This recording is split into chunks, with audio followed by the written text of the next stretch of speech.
Hello everyone, how are you doing? And welcome to another VHS Vault stream. I hope you're all having a wonderful Thursday so far. We have some fun stuff to look at today, including a Crystal Pepsi video that we're going to start off with, as well as a ton of other interesting stuff.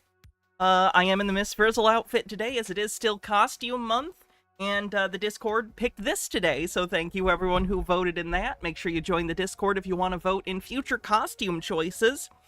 Patreon live show will be Sunday, so make sure if you want to be a part of that, you join the Patreon. Other than that, I think we can get into it. Thank you, Vinny, for saying I'm your favorite streamer. I bet you say that to all the girls on the internet. So anyway, let's get into it. Hey, Nemesaur, how you doing? Phoenix Leftist, Will Kale Terradona. Phoenix Leftist, Phoenix 2250, two different Phoenixes. Overthought, how's it going? You miss Crystal Pepsi? I'm actually not a big fan of Crystal Pepsi, believe it or not. I've tried it. I tried it when they brought it back. It wasn't that good. It wasn't terrible, but it also wasn't worth the hype. So take that, Brad Jones, you asshole. Alright, so let's get into it with the Crystal Pepsi training video.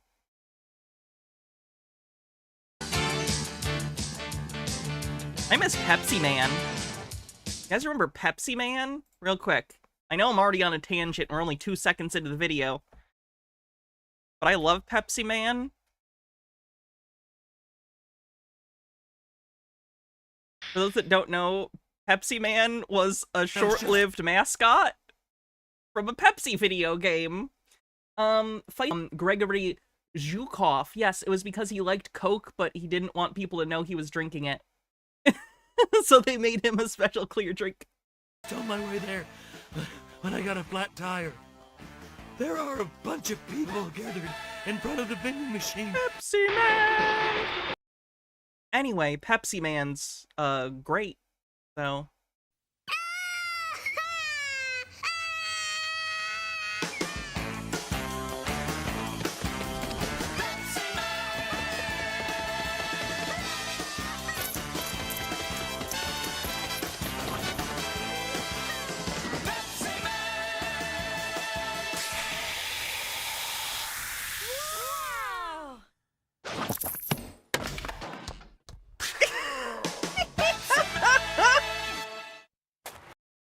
Anyway, so there's 8 minutes of those ads, but let's get into the Crystal Pepsi thing. It would be nice to look into the future with a... The existence of Pepsi Man implies the existence of a stronger, more capable Coca-Cola Man, and I'm into that. crystal ball. Through the years, our success at Pepsi has been built on understanding what consumers want and what our customers need. The right product, the right place, at the right time. Pepsi killed Michael Today, Jackson. Consumers are looking for lighter, more refreshing beverages. Which is actually based when you think about it. They're looking for variety, looking for change. Wouldn't Coke Man just be Donald Trump Jr.? Different kind of Coke. Our customers are looking for a product mix that will add to beverage sales and bring traffic to their stores. But look at industry trends. Sale of traditional carbonated soft drinks is slowing down. There's still a big market, but it's not growing as fast. As the total beverage... I think we may have saturated the carbonated sugar water market. Maybe people don't need this shit. Company, we know the right product may mean new products. So we've decided it's time to make one thing perfectly clear. It's Crystal Pepsi. And the time is... What marketing person did this? What marketing person was like, what if it's in like a crystal ball? Because crystals, you see? Crystal Pepsi, get it? now. Sometimes you just gotta contemplate the orbs, and sometimes the orbs have Pepsi in them. Not mine, though. Just Coke or root beer. There's never been a product quite like it. Crystal Pepsi. A whole new cola experience. A completely different kind of soft drink with a unique cola flavor. The clear choice for Pepsi, the consumer, and our customers. And the reasons are crystal clear. Crystal Pepsi is an important part of our total beverage inventory, and it's sweet. I don't know the Crystal Pepsi lore. What was, like... what was the initial premise behind Crystal Pepsi? Like, what made someone at Pepsi go, we should make Pepsi, but without the dye? Like, what was the thought? Why did they think that was a good idea? I'm not saying it's inherently a bad idea. It's kind of a horizontal idea. You could take it or leave it, you know? They thought clear was healthier? Oh, that's so stupid. That's hilarious. Sweeping the nation. Why? Because Crystal Pepsi is a cola, and America loves the cola taste. For more than a century, generations of drinkers have consistently chosen a cola as the perfect drink. It's Pepsi. When it comes to cola, nobody does it better. Crystal Pepsi builds on our reputation and our trademark. It's the first new soft drink in a while to fly the Pepsi banner. And it's new. Formulated to meet customer demands. It's actually funny. I feel like cola companies come out like one or two, Coke at least does, like novelty flavors per year to get sales boosted during some quarters. Weird that that's probably a more recent trend because they need to show shareholders. I know back then there were shareholders too, but it feels like, I don't know. The vibe of what companies are for is a little different. Like, Pepsi feels like, maybe back then, sure, it was made to make money, but it was also made to make Pepsi. And now it feels like Pepsi's just a side hustle to get investor money. Head on. That's how all businesses feel. For a lighter, Like it's all cryptocurrency. even more refreshing soft drink. Everything about Crystal is new, from its new taste to its new packaging. It took 18 months and over 3,000 varieties until we refined the perfect taste for a I clear did hear about that, Mr. Blast. cola. Baha told me. Crystal Pepsi is a whole new beverage experience with a new flavor. It's not just a regular cola without the color. Crystal Pepsi tastes to me like a more subtle cola. I think that's the best way to say it. It doesn't taste like any other clear drinks that I've tasted. It's got a different taste. I think What a glowing review. It's got a different taste than other clear things I've put in my mouth. the idea that it's not caramel colored and it's clear makes it seem like it's a lighter drink. I like that he says makes it seem like a lighter drink. Will appeal to the Is the reality. health-conscious consumer with 100% natural flavors, no preservatives in regular or diet, and no artificial ingredients. Crystal is low in sodium, has fewer calories, and it's caffeine-free. It's a big hit for people looking for a carbonated beverage that's light and uniquely refreshing. There's also Diet Crystal for soft drink lovers looking for a soft drink that's even lower in calories. Crystal's look. No, I got rid of the Danzy thing. I feel like we've beaten the Danzy joke to death. It's not even a dead horse. It's a horse paste that's spread thinly along the ground that I just take smacks at. Not worth it. And also, she doesn't really put out stuff anymore. So I'll think of a new million channel points thing. Some people already made some suggestions. Is as distinctive as its taste, with packaging as pleasing as the product itself. Crystal Pepsi's appearance is unique. It's got the blue base cup. It looks like a beautiful package. You look at it, you have to look twice. It's like, wow, that's a cola in there. Imagine you work at PepsiCo and they are doing the rounds and they're like, we're shooting a promo video. Tell us how much you like the clear cola for your bosses and the investors. Like a clear cola. I want to try that. Crystal and Diet Crystal are packaged in plastic and glass, in clear bottles, in a variety of popular sizes.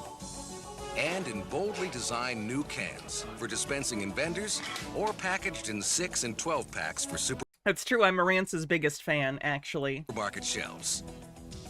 The new look. Did I see this headcanon meme? Let me see what it says.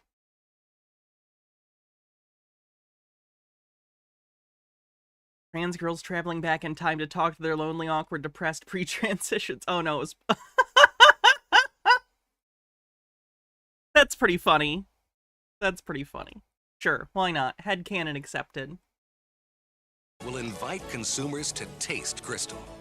The unique flavor will get them to buy it again and again. Also, Gabriel, my name has an H at the end as well. It's what's the word? It's like race car or taco cat. It's the same forward or backwards. Helps with the spelling. The goal of Crystal Pepsi is crystal clear. Palindrome. We've created What a loss that palindrome isn't a palindrome. Who dropped the ball on that one?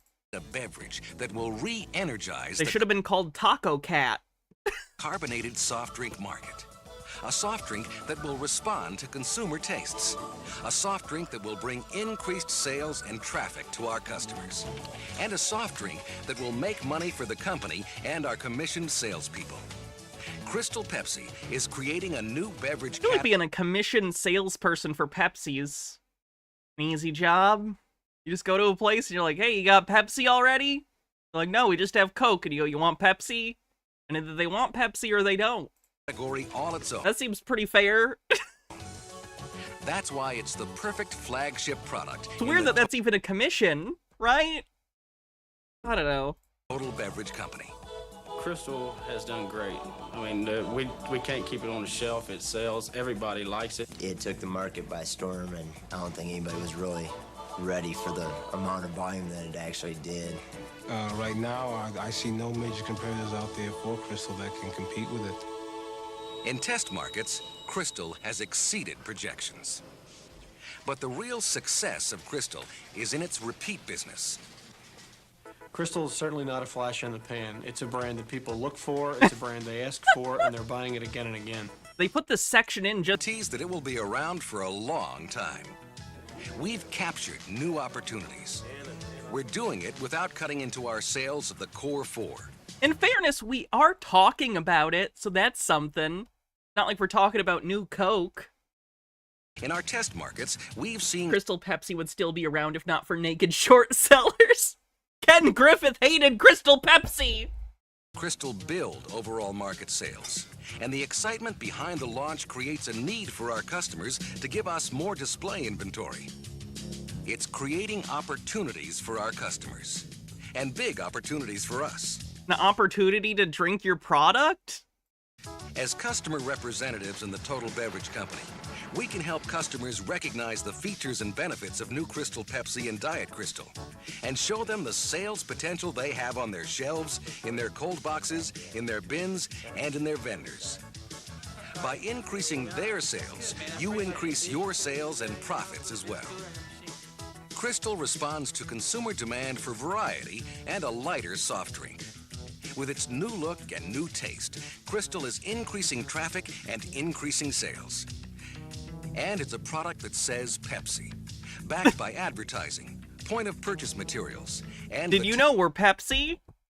Let's put that in the plus column, I guess. talents and support of Pepsi people. As part of the Total Beverage Company, you'll make buying Crystal easier and more convenient than ever for your customer. You'll bring the commitment of Pepsi, the Total Beverage Company, that puts the customer first. With Crystal, we'll be giving our customer excellent service, a quality product, and a variety that consumers are demanding.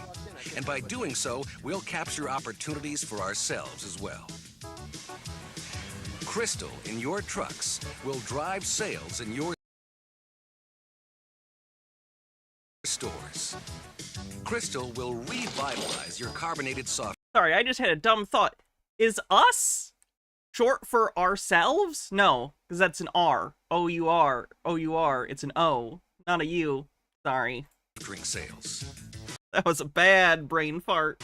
As a Total Beverage supplier, you'll be an indispensable resource for your customers. That'd be yourselves, but like Crystal like a Pepsi text and Diet where Crystal you're using the are wrong perfect spelling. addition to Total Beverage. It gives us a clear advantage. Oh, I found my Teddy book, by the way. The repair people came back to finish the ceiling because they finished fixing the roof leak, and then they had to change some ceiling panels. And I had to move some stuff for them, and I found my Ryan Cohen Teddy book, so it's not lost anymore. I also found my old Velma magnifying glass. Over the competition. No one else has anything like it. The future? It's crystal clear.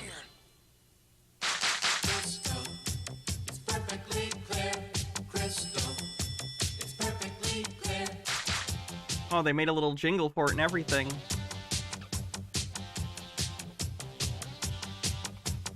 Alright, the next part's like a Q&A thing I'm gonna skip. It's basically just training, like, oh, if people ask you this question or that question, what do you respond? And I don't think we need to know that unless we're about to go sell a bunch of Crystal Pepsi, and I don't think that's on any of our schedules for today.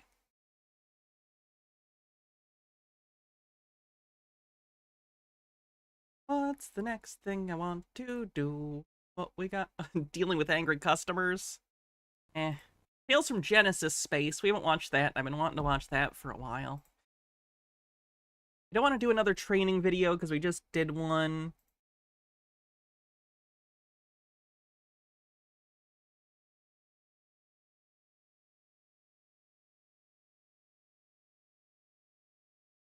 This barn video? I don't care about barns. Oh, how about this? This might be interesting. This is a video made for, like, elementary schools back in the 90s, 1994, about, gay parents.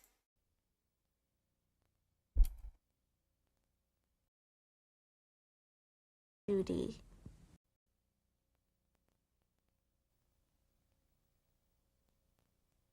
Did I promise we'd watch the tractor video? I don't remember that.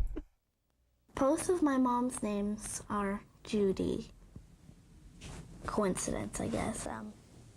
I'm not homophobic, obviously. But I don't think you should marry someone with the same name as you.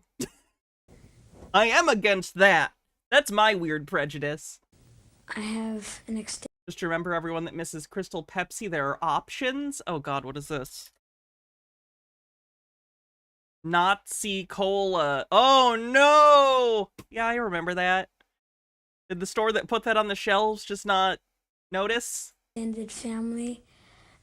There are lesbians, gays, straights, and kids in this family, and I like it a lot. Most families have a mom and a dad, and so mine just has two moms. And I have a dad, but my mom got divorced. I live with my mom and my rabbit, and my dad lives in San Francisco with his boyfriend, and I visit him sometimes. Well, there's me, my dad, David, my rat, and my teddy bear. Some kids think it's better to have a mom and a dad, but I think it's better to have two moms or two dads. Well, I like it this way. I think I'd like it this way better than any other way. I'm lucky because no one else has two dads in my class. Well, practically every day I feel special, except when kids tease me about it.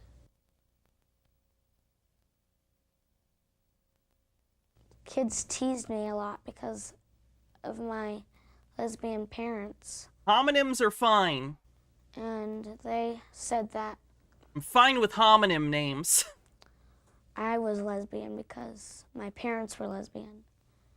I went up to this kid and I told him, and he started saying, "Your moms are lesbian, that's disgusting. All lesbians do is sex all day."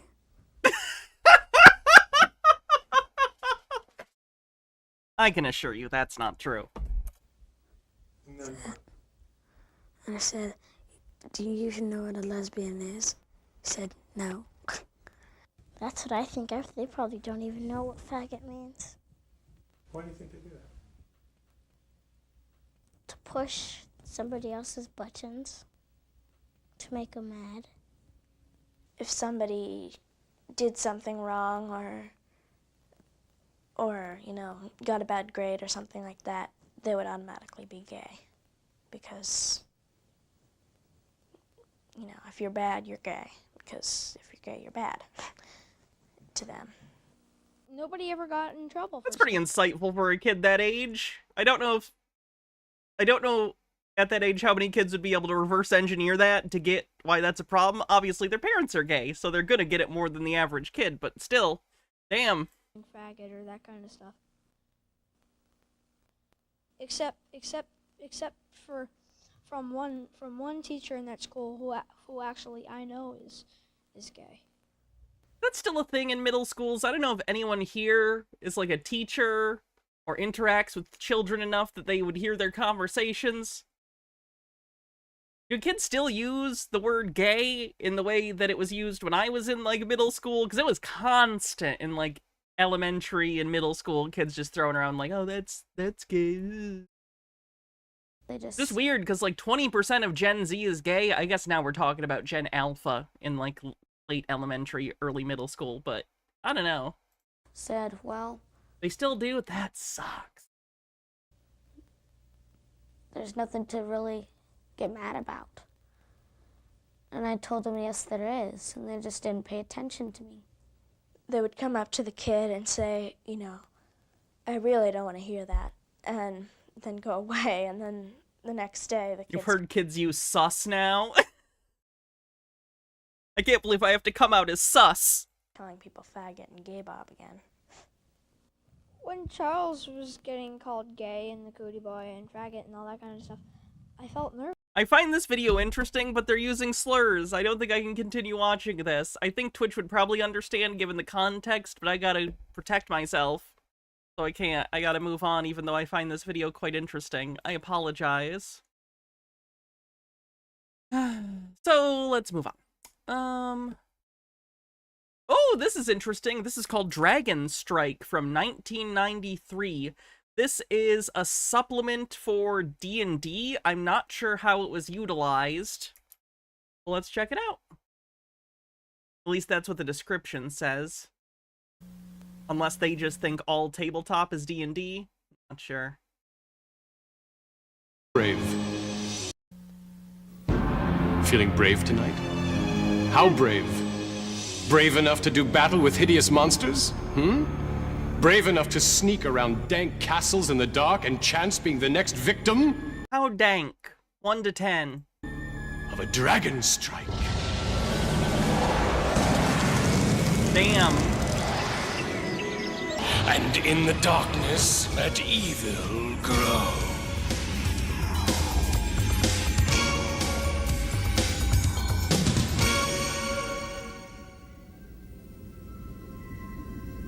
Is this like a video game? Sorta. But it uses the most powerful information processor in the world. Your brain. Cool, so how do we play? Do we have to read a bunch of rules? Not this time. This time I'm the Dragon Master, and you are the adventurers. Is it okay if I watch until I get the hang of it? You don't need the hang of anything. Imagination is all you... Dragon Master? Again, this can't... Like, in D&D, it's called Dungeon Master, right? Unless it was different back in the day. You need. Close your eyes. Open your mind, and I'll transport you to another realm. Oh, yeah? It's night. A long time ago. You see a castle. This castle belongs to the evil wizard Teraptus. And then the person playing next to you starts chomping on, like, the loudest kettle chips in history as the exposition is happening. Castle's high towers and the person over there is on their phone. Jagged walls glow in the light like the dull white of a skull. You sense magic in the air. Your nose is assaulted by the stench of death and decay. You're struck by the stillness. The stillness. Thanks, Mr. Blast. Death. Then you hear footsteps and see a young wizard running down a path which leads from Teraptus' castle.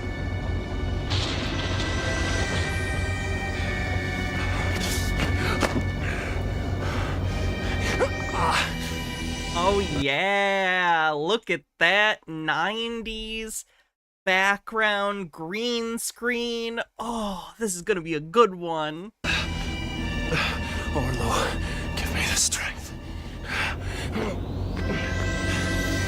So was this a game that was its own thing set in the D&D universe and not a supplement for normal D&D?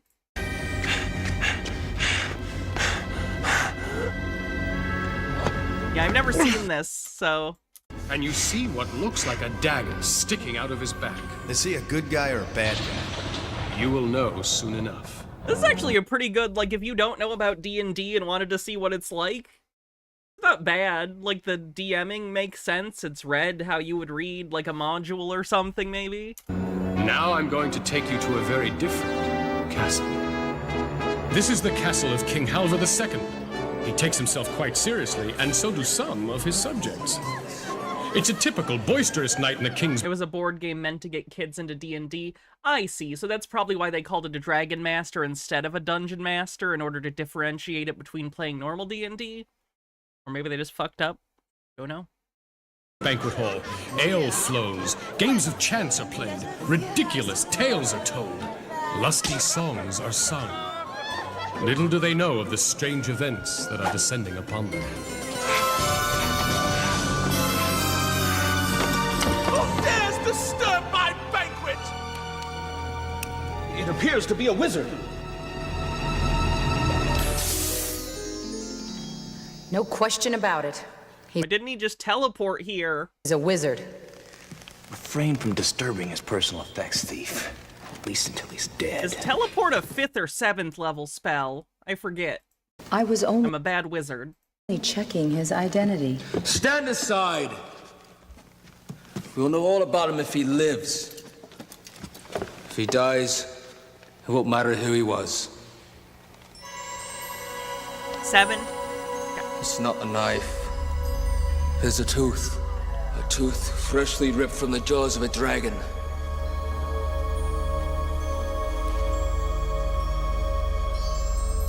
Summon all your life force!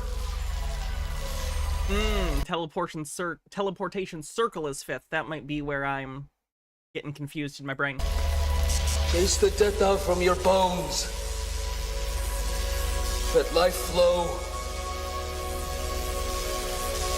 Forge yourself anew.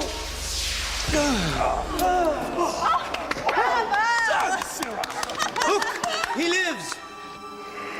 Thank you, Clodagh. By healing me, you may have spared 1,000 lives. Warrior, I sense the presence of evil very near. Tonight's omens bode ill.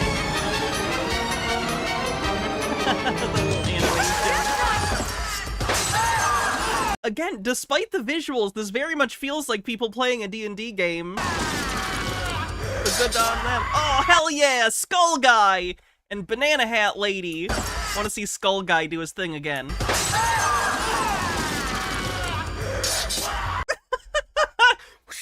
He looks like a Bible Man villain. Oh yeah, spooky skeleton guys! The wizard escaped our captivity once. Return unto us. I will spare you. I will not tolerate this insult! Return him! Or I will turn this banquet hall into a charnel house. Fight valiantly! I shall return. Very well. Kill them all! We really need to do something about all these necromancers. Seems like it's becoming a real problem. As usual, you overestimate your accomplishment!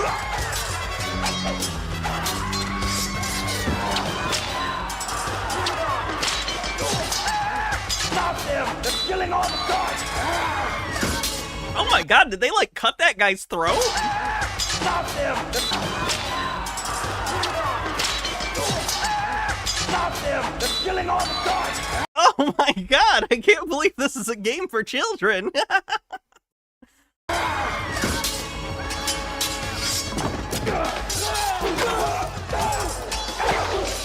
Oh, he decapitated that guy! Use your magic! Death Knight, heal, return to peace.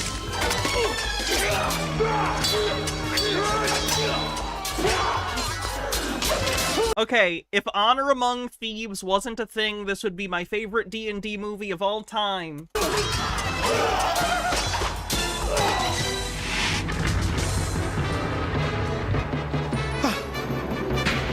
Subjects! Together we have vanquished. Where did you the run Death to, Knights. Lord Fear? For that we should all be commended.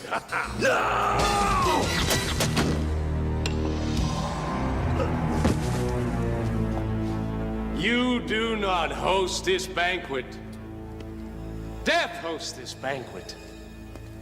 Now pay close attention, because the information you're about to hear could mean the difference between life and death. Have you not noticed the darkness upon this land? The unholy darkness? It spreads even as we speak. It is created by a sunstone and comes from the castle of Teraptus. Oh wow, that's convenient that it's that close and you can just see it from your castle. Talk about keeping up with the Joneses. Oh, first they get a moat, we gotta get a moat. They get a trebuchet, we gotta get a trebuchet. It's ridiculous. Nerdy says, are you telling me it's not Jeremy Irons' acting tour de farce? Unfortunately, no. I actually haven't seen that D&D movie. I've heard it's terrible. Is it Marlon Wayans in that one? One of the Wayans is in that one. I have enough problems without listening to this ridiculous prattle. Guards, eject this elf. Wow, racist against elves. I see how it is.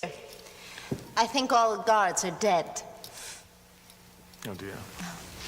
Eject him, and I fear you squander your only chance to save your kingdom. He speaks the truth. Teraptus' power grows stronger with every beat of our hearts. Teraptus is a wizard of guile and charisma. He promised a golden age, and many fools followed. He is truly and deeply evil.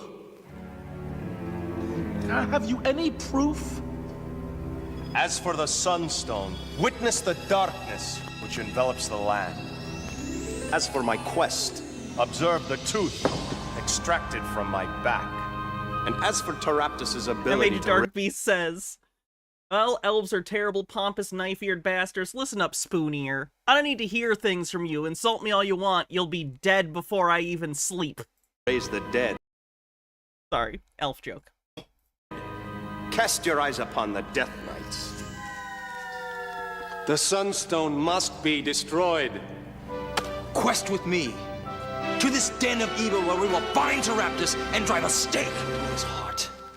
What are these accents? Fantasy! Play the warrior? You're on. The best accent. No one can criticize it if it's not real. Well, now what do I do? As a warrior, your job is to be on the front line. You aren't afraid of anything. Well, do I use any magic? No. You think magic is for wimps. And he was right. Warriors have a motto. Sharp swords settle scores. Well, how about if I play the thief? Your thief is more or less of the Robin Hood variety. She steals from the evil and gives to the good.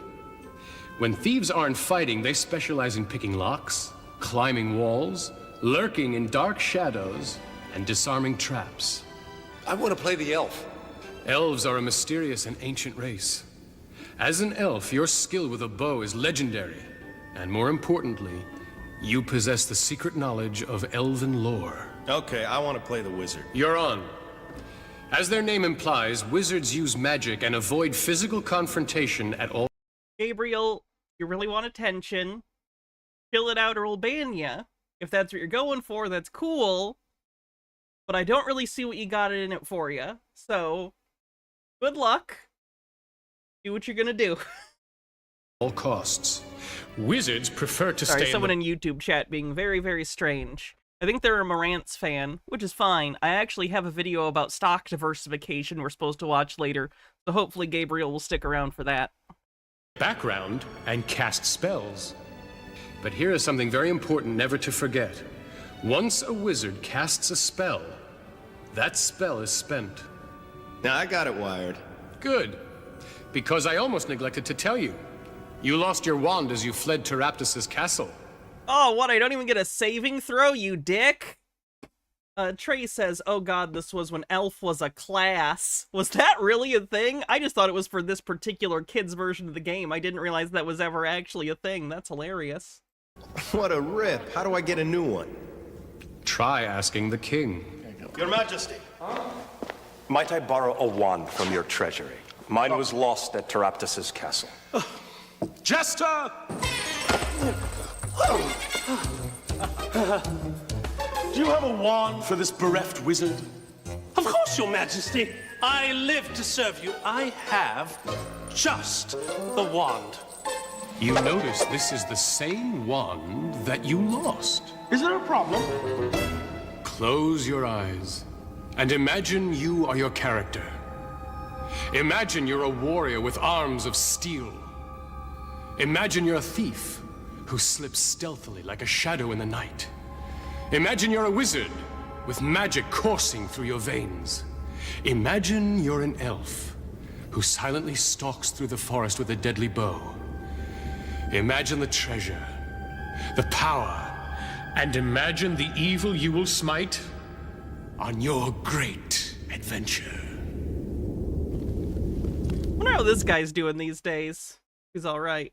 H-Bird says, is the warrior extra vulnerable to birds? Is this going to be Fabio getting hit in the face? Yeah. Theme park in Williamsburg, Virginia, to help launch a new roller. Here's a classic VHS for you. That time Fabio got hit by a bird. I guess, well, he didn't get hit by a bird as much as he was in the front seat of a roller coaster at Six Flags. He was there as a promotional thing.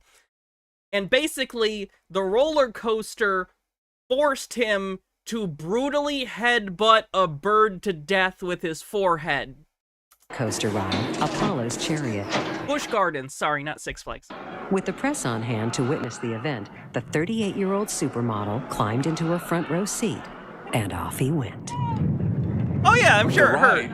After the first His face is a little bloody when it happens. 120-foot drop, and you go down about 75 miles an hour, it goes right over a pond where there are geese flying out. And what happened is, like, I got like a 20-pound goose right in my face, and, you know, the impact was horrendous. Bruised and bloody, Fabio had no... Poor Fabio. Fellow adventurers, we have been honored with the King's Quest. Big honor. It comes as no surprise to me that honor is not an issue for you. To thieves, there's no difference between good and evil.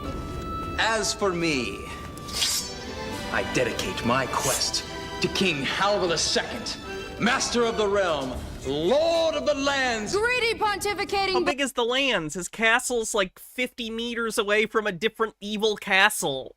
He can't have that much land. Buffoon. I will not have you speaking ill of my king. Why is he doing that? Stop your petty human bickering. Our cause will serve the good of nature.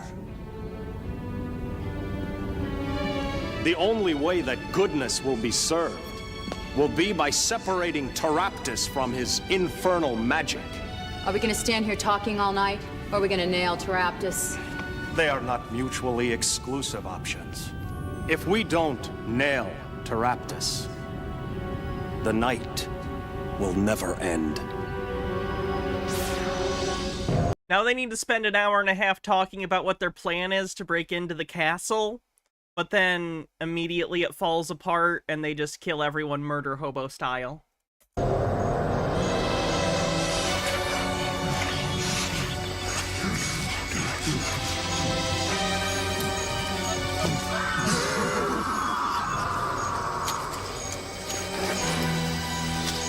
Fine. Wizard, I should tell you I don't like your headgear.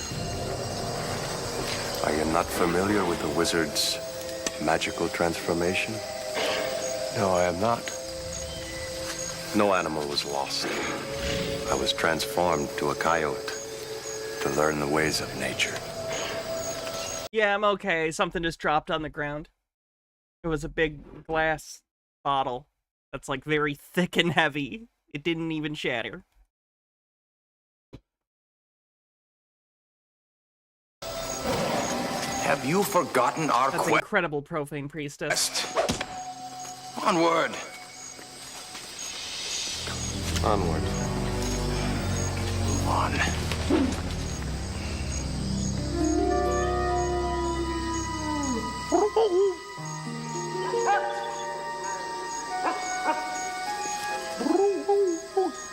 Is he a wizard or a druid? Yes. With whom are you communicating now? He speaks of present danger. Stand aside!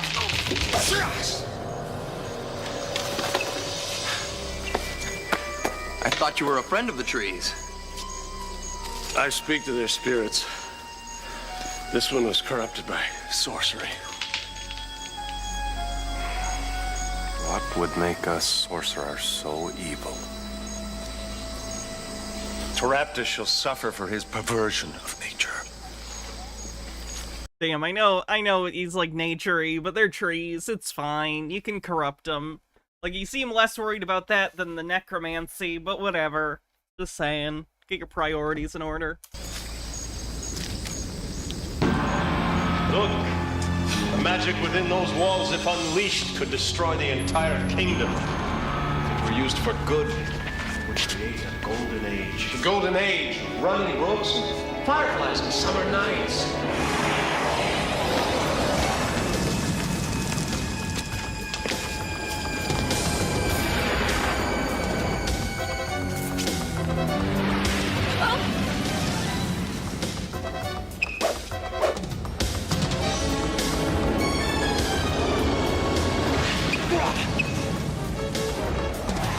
Sorry, I just got a message from Trey who says that at one point female was a race in D&D. Like elves. Female. So thanks to the DM of my life, I guess, for letting me switch classes mid-campaign. Gather close, quickly! Quickly, wizard!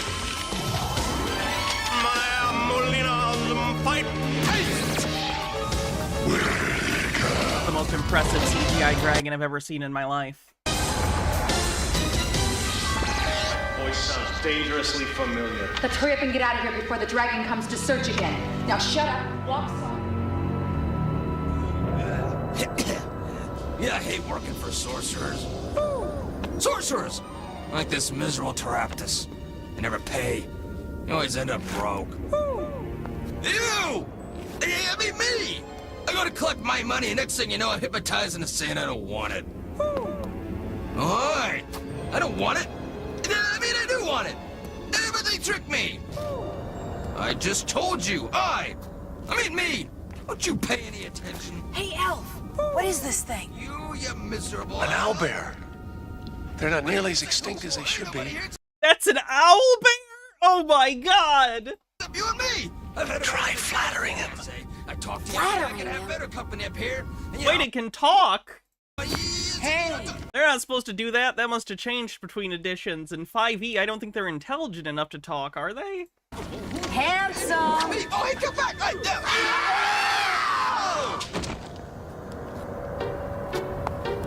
Although I did fight a zombie one, so maybe that one was just a zombie, and I assumed they weren't intelligent enough to speak.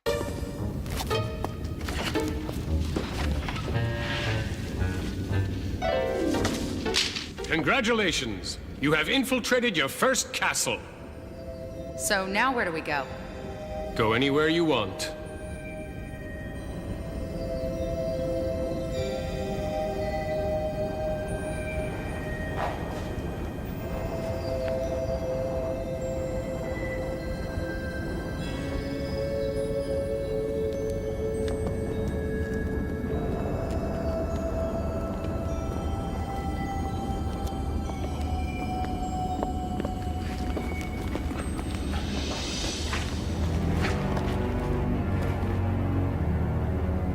If I didn't want to be with the rest of these guys, could I go off on my own? Of course. At your own risk.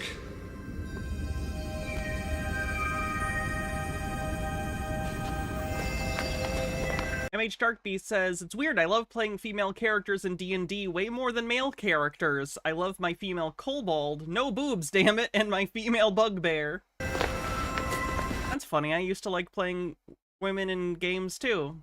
I wonder why. I still do, but I used to too. You left us around the owlbear's neck. Okay, I got us in here. Now you take us to Pteraptus. There are many twists and turns in this castle. I'm only familiar with some of them. I thought you infiltrated this place. Pteraptus uses his magic to constantly shift the walls. Then how will you know where we'll find him? I don't.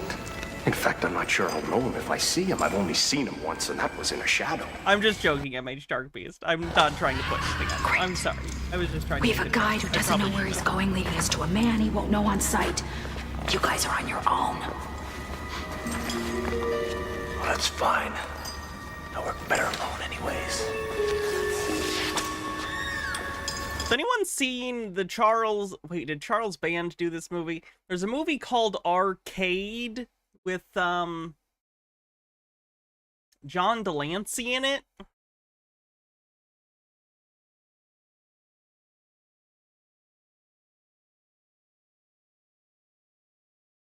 Does anyone remember Arcade? It had the same kind of, like, crappy CG, where they'd go into this VR thing that, Q gave them, and inside it, it was, like, terrible composited CGI. I think the game Has the kid from, Christmas Story, the same guy that, you know, tells Obadiah Stane he can't build the arc reactor, and he's like, Tony Stark built this in a cave! With a box of scraps! alive somehow. If you won't play the game by my rules, then I'll play in your world. Now, two teenagers will play for their lives. Kiss reality goodbye forever. And yes, this is a different video. I'm showing it here. This is what I'm talking about. It's kind of hard to see with how low the resolution is here, but they're basically just on a green screen set, and everything's composited in, and it looks absolutely terrible. If you like bad movies, it's fine. An electronic world where virtual reality has become flesh and blood.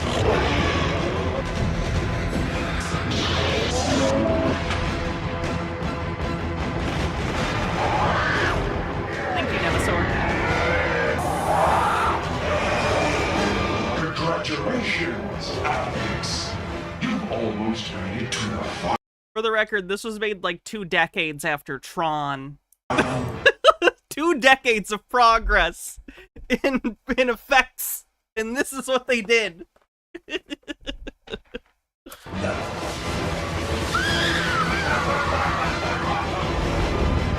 Arcade. Kiss reality goodbye. Yeah, that one's not great, but if you like the Full Moon movies and Charles Band stuff, it's good. It's enjoyable as a cheesy bad movie, and it's not super long either. It's like an hour and a half. At minimum, you get some John Delancey, and that's fun.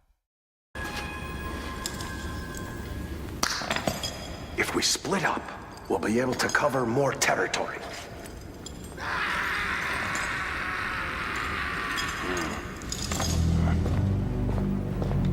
Okay, thief. You're walking along. You hear something around a wall. What do you want to do? Shia LaBeouf? Cut him to shreds. Elf, you hear something. What do you want to do? I'll set upon it with a vengeance. Elf! Thief. That's actually a pretty funny setup, if you get that to work correctly. Nothing back there. Nothing here. Let's straight.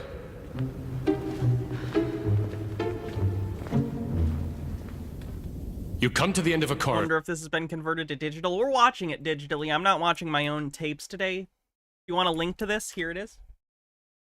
Yeah, this is from Magnetic Memory Museum. It was uploaded 3 years ago. That's odd. It doesn't... Scooby has a section of Full Moon movies. My house has a section of Full Moon movies. Seem like there should be a wall here. I'll try to find a secret entrance. In fact, right here I have my,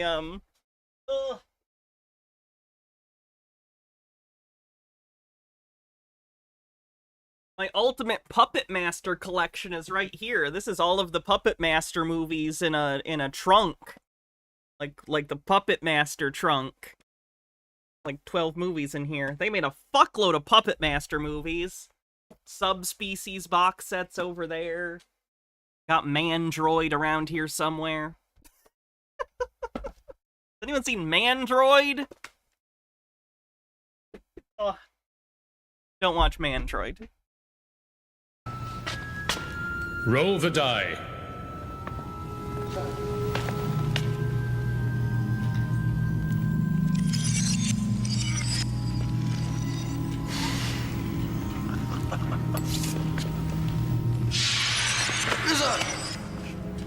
You see something that confounds you. The wizard has stepped through the wall as if it were made of smoke. Wizard, where are you? Come on. There is no Blu-ray of Mandroid. You're lying. It's only out on DVD.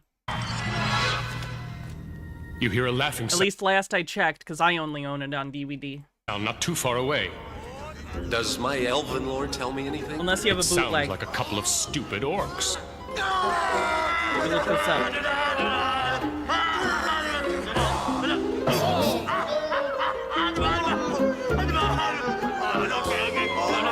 Yeah, Mandroid's only on DVD. Bootleg. Okay, fair enough.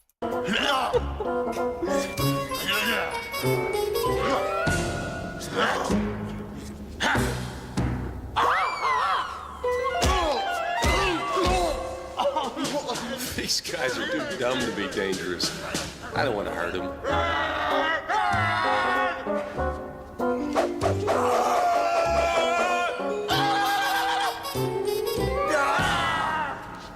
See, it succeeded on an intimidation check.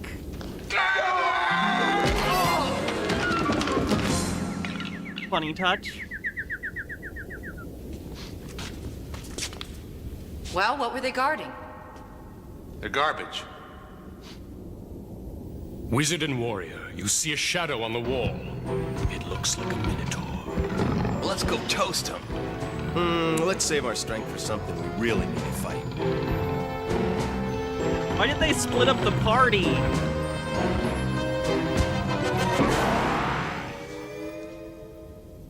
Why did the Minotaur step on a Only trap? something truly worthwhile would warrant a door such as this. Where's a thief when you need one? You need a lot more than a thief. The magic lock. Well, pick the... MH Darkbeast says, since we were talking my female characters, I never give up a chance to show them off. Hendrix the Kobold Bard and Lange the Bugbear Hunter. I will open these real quick to show them off. Oh, that's really cute. Then second one. Okay. I maybe have feelings about that one. That's a good character. Lock thief, that is what you're good for, isn't it? Stand aside. For dramatic effect / they couldn't pay for everyone to be on set at once. What are you doing? Checking for traps. Why didn't you do that before I tried opening it? Because I figured if there were any traps, you would trigger them. Oh, very funny. Guess we should have picked a better thief. Why did you smash it with your head? That seems to be all that it's good for, isn't it? Big mistake. Major mistake. Show more of this thing, yeah. Okay. You're on the brink You of have a my fight to the attention. death with a man-scorpion. Let's go through this battle one step at a time and then watch it all play out. Well, I'm gonna try and roll out of the way. Dexterity die? Well, how do I find that out? I Look could at your fix the card man under scorpion. dexterity. Well, it shows a blue He die. doesn't Is have that to be good? evil. Well, you, because you're so big and uncoordinated, have to roll a 6 or higher to dodge the man-scorpion. Oh, very funny. The elf will shoot an arrow. You might hit your friend. That's okay, I don't know him very well. Oh, thanks a lot. Just kidding. Well, you might as well shoot. I'm dead if he doesn't. I'll crack him with my whip. And I'll cast a magic missile. So let's put it all together and see what happens.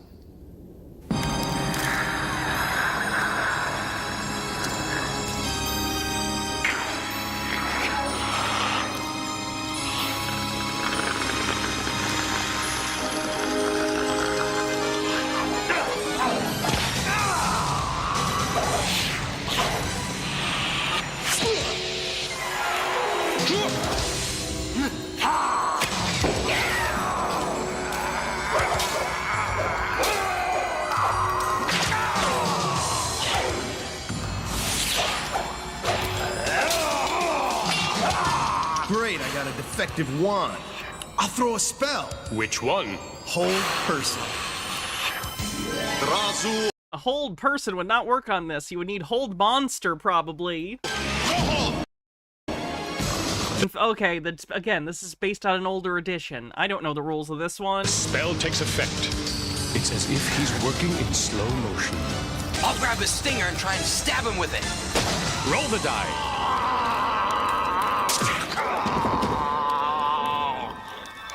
Wait, he's susceptible to his own poison?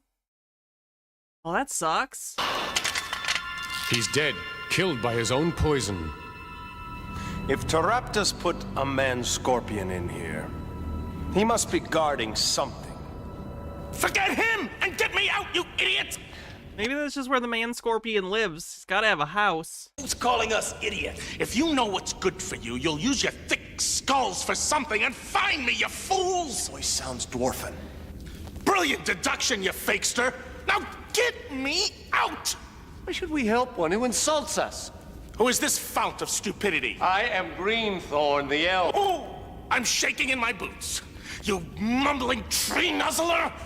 I am the one who fashioned the Sunstone from a solid block of ice, and I'm the only one who can destroy it. Believe me, I don't look forward to your company any more than you look forward to mine. Can we trust this guy? You'd be a fool to trust me. But just because you can't trust me doesn't mean you don't need me. I'm not fond of dwarves. But if we need him... Oh wow, elves and dwarves who don't get along. That's very original. We have no choice. Dwarf, if you made the Sunstone, why has Teraptus imprisoned you? Are you gonna let me out or not? Not until you answer the question. If I did answer it, you wouldn't believe my answer, would you? Well, he has a point. The answer is obvious. If the dwarf created the Sunstone, he can also destroy it. So to protect it from destruction, the sorcerer has jailed the dwarf. Now where's your door? Why didn't he just kill the dwarf? Then no one can destroy it, right? Unless the dwarf's... No, there's no... I can't think of a justification for that. He should have just killed the dwarf. Bad evil plan. There is no door, you half-wit! You only make a door if you plan on releasing somebody. He never planned on letting me go. I'm walled in here! It'll take us all night to knock down a wall. Not with my hammer. If your hammer is so great, why don't you use it to knock the wall down?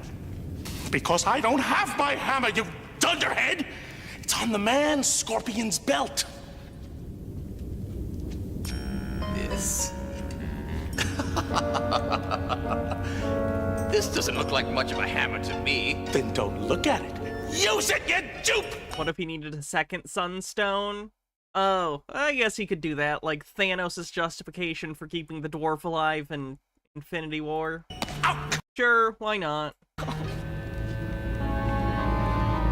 Much to your amazement, the wall shatters, revealing a dwarf. But unfortunately, the spell has caused the whole room to crumble into nothingness, and you all tumble into a black void. That's a poorly constructed magic item. It just destroys the whole room, including the floor. Should have been more specific when you enchanted that. Only destroy surfaces parallel to the striking surface, not perpendicular!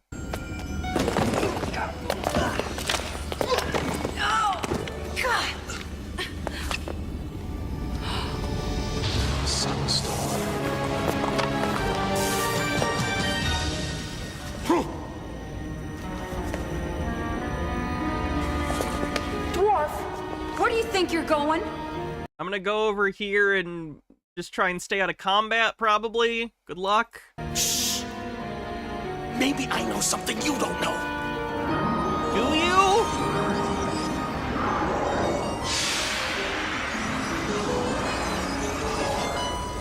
Teraptus! King's jester? I should have known when you returned my wand to me.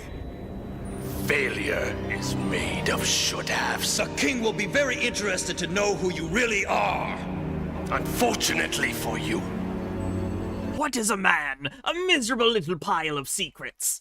Have at you! You will be unable to warn the king of my true identity.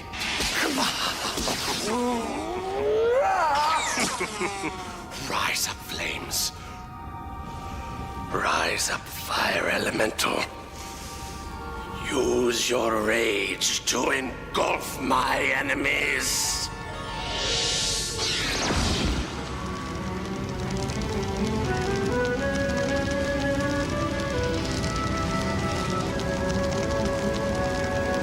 All the men are mesmerized by the fire elemental.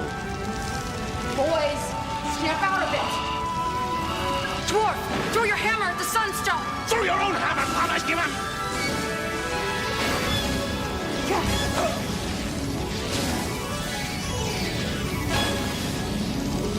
Trouble! And we're in real trouble.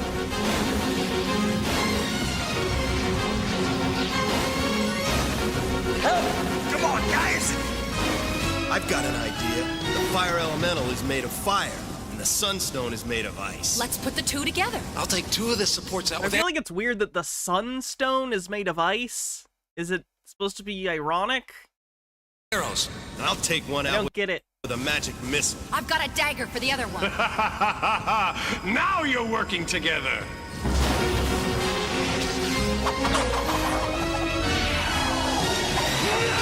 Oh no, it's a sunstone because it like pulls in the energy of the sun, but it's made of ice? I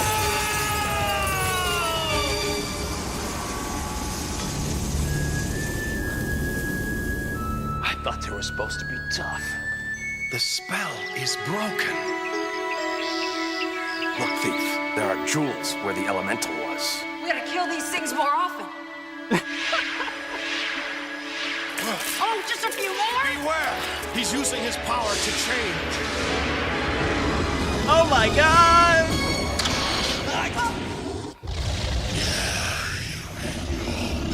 Nice to know you can use something inside your big Take mouth. that flame breath! We gotta get out of here before he takes another breath.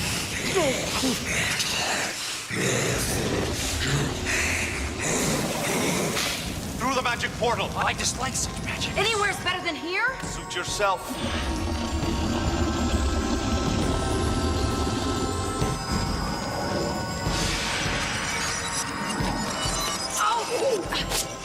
Oh damn, that's really convenient. It's like a Bethesda dungeon. There's a quick escape hatch at the very end. You again? We just came from Taraptus' castle. Taraptus is your jester. Also, maybe close the magic portal that exists between you and the evil necromancer guy's castle? Why do you have that? I know why he has it, but do you not notice it? Surely you jest.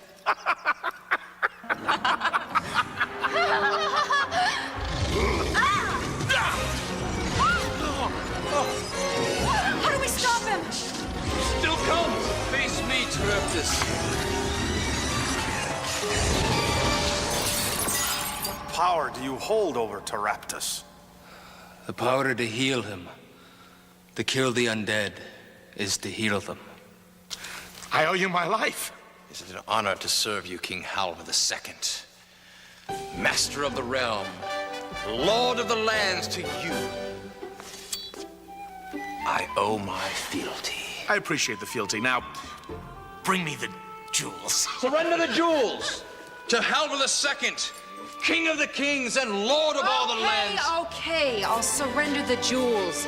Just spare me the titles. Why? Why do you think those are rightful? Fuck that! Keep them! Fuck this guy, he's an asshole! They literally said earlier her thief stole from the rich and gave to the poor. This was the opportunity to do that. Why are they giving it to the king, who's already super rich? Ow! Have you all failed to notice the real treasure?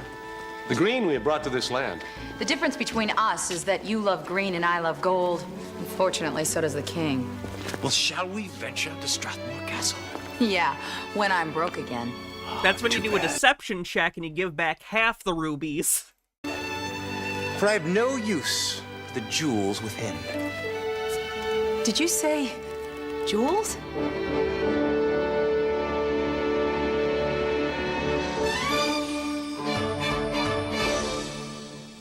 The video you've just seen represents elements from many of the adventures in your Dragon Strike game box. Do not turn the VCR off yet. This is a special section of the tape for Dragon Masters only. When everyone who is not presently interested in becoming a Dragon Master has left the room, we may begin. Until then, kindly cast a pause video spell on your VCR.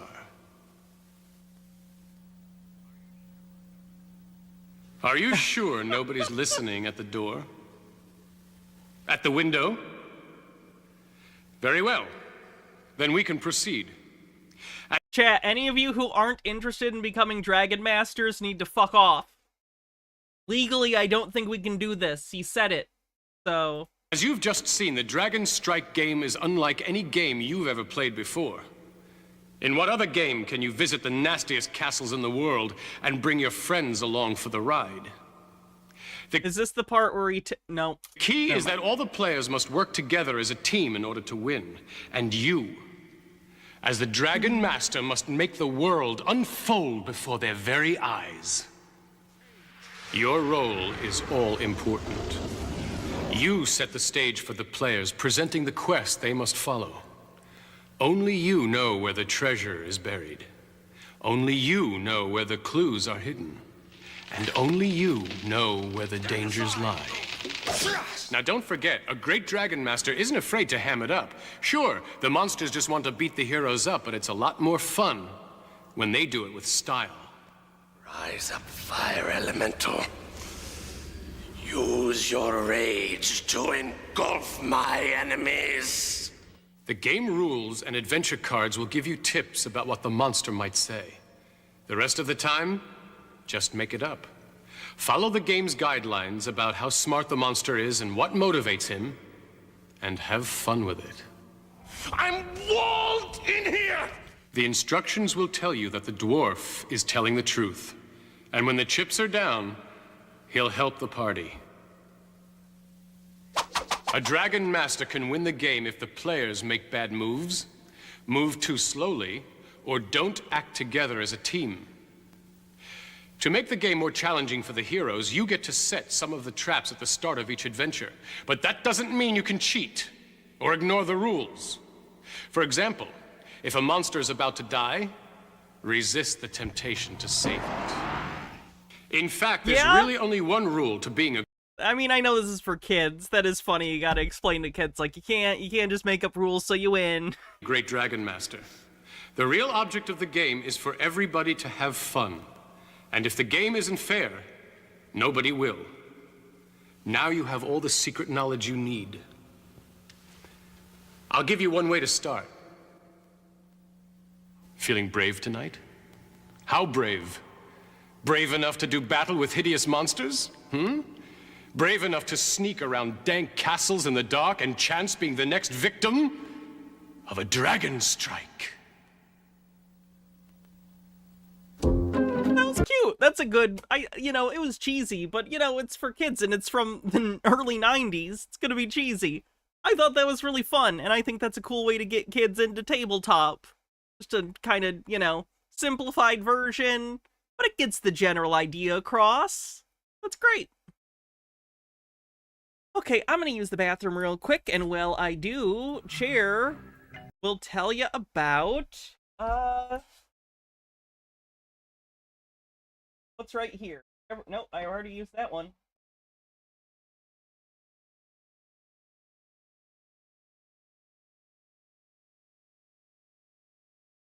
Chair will tell you about Terror from Outer Space and 20 million miles to Earth. Be right back.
MH Darkbeast says this D&D commercial from Japan is cool. Let's take a look at it real quick before we get to the next thing.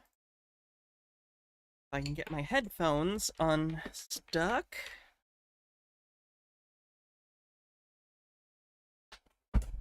Chair can't join a union. There's no one else for them to unionize with. Just me. 頑張れ。もう少しで村に着くぞ。マジもう疲れた。静かに気配がするわ。今にも何か出てきそうな。おいおいおいおい。一体どうなってんだよ。ダンジョンズ&ドラゴンズの世界へようこそ。誰の声だよ。ダンジョンマスター。ダンジョンマスター。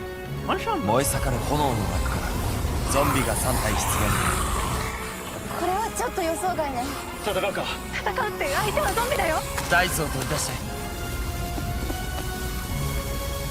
自分が誰かを思い出してください。俺は勇敢なファイター。Is this why he covered the other chair and stuff? That chair's actually a contractor, so they don't count.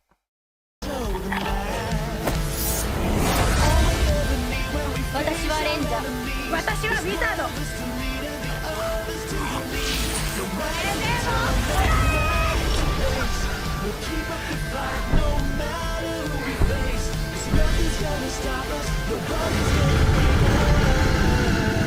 ここは私に任せて。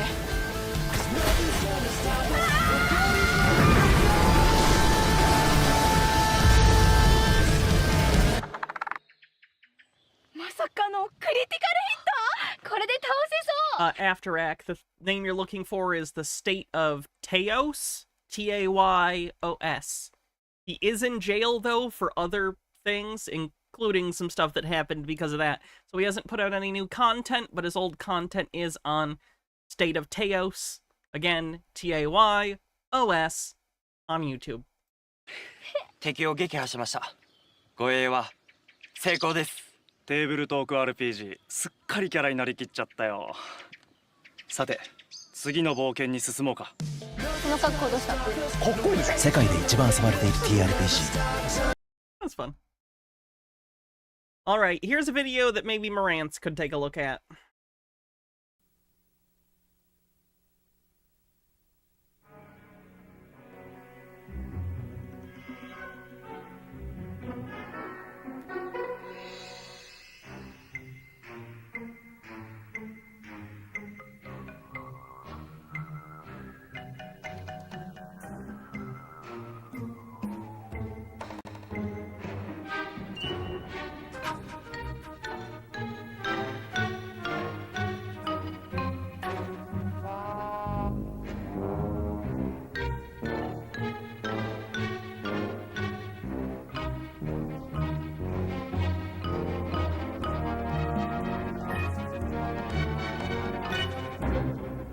Standard Deviants present The Wild and Wacky World of Finance, starring Jeremy Clavin, Gabrielle Smith, Tessa Monroe, Dina Rubinson, Malcolm Smith, Herschel Bliefeld, Brad Aldis. Are you making fun of the ragtime Moogie? This was cutting edge stuff back in the day. Leela Azrez and Merritt Hicks. If you have 5 stocks or less, you have a lot of risk. But if you buy a bunch of stocks, you know, diversify, you can get rid of some risk. But what if I'm sure that Ken Griffith is destroying the market with his evil cabal? Or whatever the meme stock people believe. But what about heat lamp theory? This kind of risk is called company-specific or unsystematic risk. This is risk based on a company's own potential problems or situations, like strikes, management, or poor financial strategies. Company-specific risks can be diversified away because they can be offset by events at another company in which you own stock. Remember, market risk is the risk that all companies have because of factors in the economy and the market. Company-specific risk is based on the company's own specific risk through operations. Since most company-specific risk can be diversified away, most investment models measure market risk and use that to help investors. The models also assume investors are risk-averse, and so the models attempt to determine how to get the most return for a certain level of risk. The tendency of a stock to move with the market is an important concept. We will now examine this closely and relate this back to the capital asset pricing model, the formula we will use to determine the appropriate rate of return for a stock based on its risk relative to movements in the entire market. Section C, beta. Beta! A key element of CAPM is beta, also known as the beta coefficient. Beta is a measure of the volatility of a stock in relation to some portfolio. In our case, it's a really big portfolio we call the market. When discussing beta, it is important to remember that we are talking about how a stock moves relative to the movements of the market. Remember, at a certain point you cannot diversify your portfolio's risk away. So even a portfolio as large as the entire New York Stock Exchange still carries the market risk with it. Take a look at this graph. This graph draws this concept for you. The yellow is company-specific risk, and the pink is market risk, the risk you can't get rid of. On the x-axis... Did they assume that the business students that were going to be watching this would be on cocaine? Because I feel like it's kind of like going through these things real quick. Which is fine. You have an increasing number of stocks. Feels like there's no pacing. It's just like, here's the information, and here's more. You want more? Here's more. Here's a chart. You want to see an eyeball? There's one. Chart. Think about, huh? Hydrate. In the portfolio, and on the y-axis, you have increasing risk. We rated their risk by using their standard deviations. As you can see, when you increase the number of stocks, you gradually decrease the risk because you are diversifying. Eventually, you get to this point when diversifying doesn't reduce the risk anymore. That's the same level as the market risk. See? You just can't get rid of that pesky market risk. You cannot change the market risk. It's always there. The market fluctuates just like stocks do. The market as a whole moves up and down based on changes in the economy, or with a major impact like a war. Or just like if rich people feel weird. Whatever. There's something that I would like to emphasize in case it is confusing you. When we estimate market risk, we use an estimate of the risk of the entire New York Stock Exchange. We can substitute a portfolio the size of the New York Stock Exchange for the market because the NYSE is composed of the largest, most actively traded stocks in the country from many different industries. Company-specific risk of any individual stock is diversified away to the point that the only risk we can find is equal to market risk. When you put all of the companies in the NYSE together, you eliminate company-specific risk to the point of the market average. I want them to do a video like this, but explaining meme stocks. Leftover risk, that would be hilarious, is also called the undiversifiable risk. Makes sense, doesn't it? The important thing is for you to understand the concept of beta. Although you could calculate beta, it'll normally be supplied for you in your class. To calculate beta, you need this big, huge computer and a bunch of programs, and it's just a real pain. And then there's a bunch of brokerage companies that publish beta, so why not get it from them? So I guess what I'm trying to say is, know how to use beta, but don't sweat calculating it. Now that you know you won't have to calculate beta, let's talk about the values of beta, which you'll be given. The beta of the market is equal to 1. 1 exactly. If the individual stock you're looking at has a beta equal to 1, then it has the same exact amount of risk as the market. However, if a stock has a beta greater than 1, then that stock is more risky than the market. And if a stock has a beta of less than 1, then that stock is less risky because its risk is lower than the market. Here you see a listing of betas for some of your favorite companies in the real world out there. As you can see, most betas range from 0.50 to 1.50, with the average being 1. Why is the average 1? Because the market beta, or average beta of the market, is 1. Since the market beta is 1, a beta of 0.5 is a low-risk stock. Our earlier example of a water company, H2O Co., has a beta of 0.6. It is a public utility, and it has little risk. In all states of the economy, people need Sorry, I'm water. seeing what GameStop's Therefore, beta the is, H2O because I'm just curious and seeing it versus other companies. stock does not fluctuate as much as the market as a whole. This is where beta comes in handy. Beta is a true measure of a stock's risk, rather than the standard deviation, because it is measuring the stock against the market risk. Standard deviation, if you remember, just gives you the measurement of your individual stock's risk. Since you have a portfolio, you don't care about individual risk because most of it has been diversified away. Would a Bitcoin version of this be any good? In essence, beta is a measurement. Okay, so reference, Walmart's beta is 0.47, so less than half of the market standard. GameStop is 1.12, which is above the market, so it's riskier than the market in general, as you would imagine. Of a stock's relevant risk, because it gives the investor a specific measure of risk compared to the market. That's currently. Beta is also crucial because it tells you how much the risk of your portfolio increases with the addition of a new stock. If you have a portfolio of stocks equal to the market portfolio with a beta of 1, and you add to it a stock with a beta of 1.90, you are increasing the risk of your whole portfolio. Does that stock have eyes and a mouth? Is this thing gonna talk? Don't do this to me. However, if you add a beta with a portfolio of 0.6, like H2O Co., you are lowering the risk of your portfolio. With a portfolio of stocks, you can determine the beta of the portfolio by taking a weighted average of the betas of the stocks in the portfolio. Let's look back at the $1,000 portfolio we had before. The one that had H2O Co., Nuggets, and Porkers.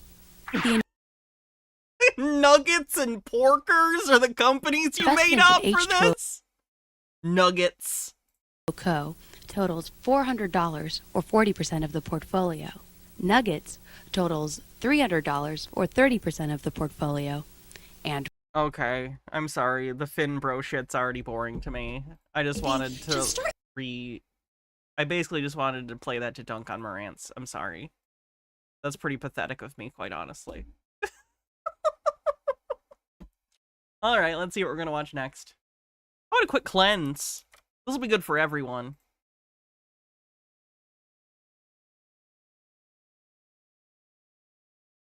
Good, Carb Cozy, and how are you doing? Now we've been creating circulation. Now we're going to apply pressure. Let's apply pressure to those areas which build up tension. Watch carefully. Once you find these points on yourself, you can do this exercise with your eyes open or shut. Carb Cozy, and thanks for a 3-stream streak.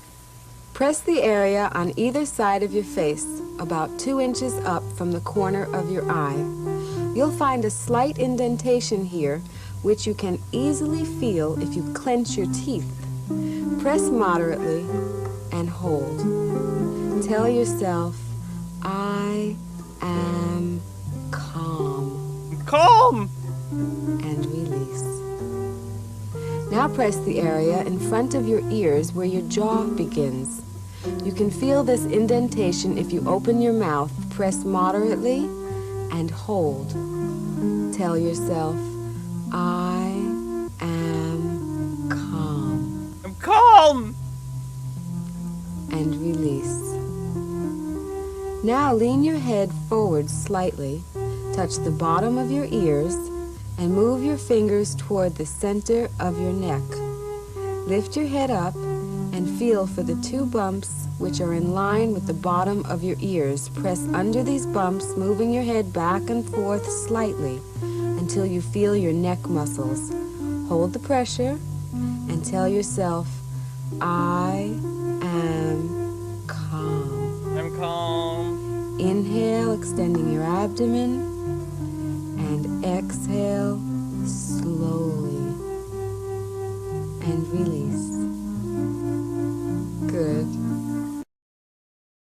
I did that as a bit, but it honestly... That was loud. I did that as a bit, but it was honestly pretty relaxing. Well, that's good. Alright, let's see what's next.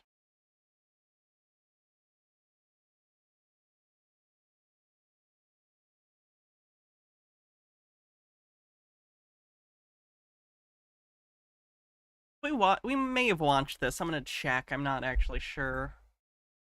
Oh, I think we have.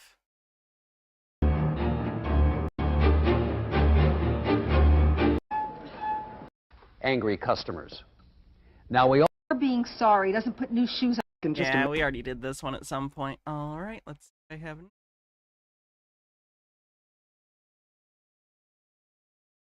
Tales from Genesis Space. You may be familiar with the title. Red Letter Media watched this at some point. It is an indie project. Basically, there was a website where people did their own sci-fi stories, and this person, they got together and they made a movie of some of them, and it's quite zero budget and something.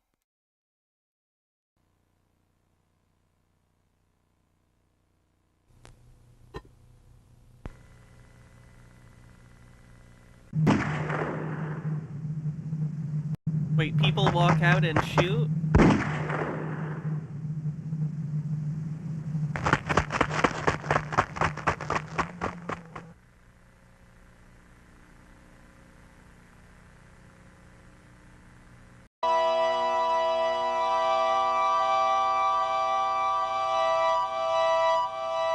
Congrats, Mellowfire.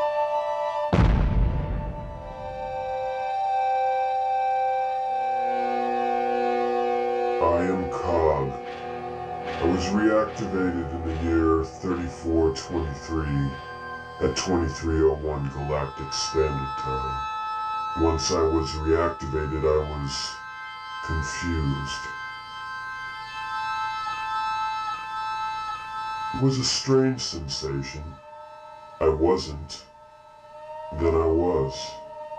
I was alone and low on power, barely functional. But where there is a spark, there is hope. My first thoughts were to collect energy, and I headed for the nearest sun. At the time, two words kept rolling about in my neural net. The first was my name, Cog. The other two were automatic repair. I understood the first. The other two were perplexing to me. Along with the words automatic repair, Yeah, I'm thinking this probably read better in the text and not this horrifying CG thing. I had a feeling of great loss, words, and a feeling. Bravo Needs Bacon with $1 tip says, you had me at Crystal Pepsi. Happy Thursday. You too. No idea why I possessed either. I sat in the glory of that sun for 7 days, recharging my cells. I also collected the bits of hydrogen that spun off of it and restarted my fusion reactor. In 7 days, I was back to full power. How long I had been deactivated, I cannot say. Once I was recharged, I left. But to where? Where should I go? I am Cog, I thought. But who am I? What am I? As I traveled through the cosmos, a constellation became apparent to me. It seemed to leap out from the others, and I knew it had a name. It was called Kronos. And the third star in that system was called Machina. And I knew this place held secrets. That is where I will go, I thought to myself. That is the place that will set me on the path to myself. And so I strode out into the stars to find Machina. V'ger's origin story. Yeah.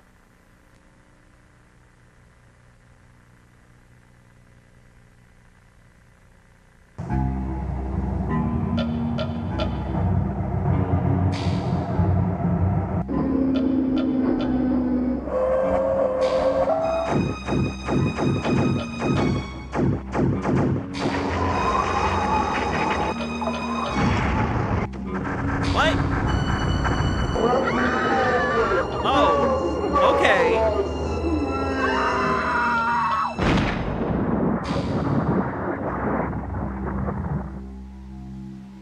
Pieces, the best online multimedia graphic novel on the internet. www.genspace.com.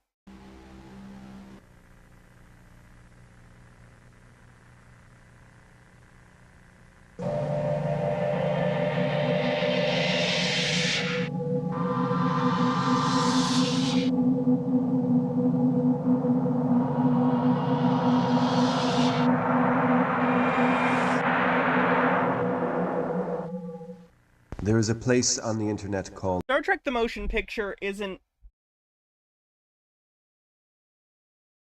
Star Trek the Motion Picture isn't awful, but oh boy does it have pacing issues.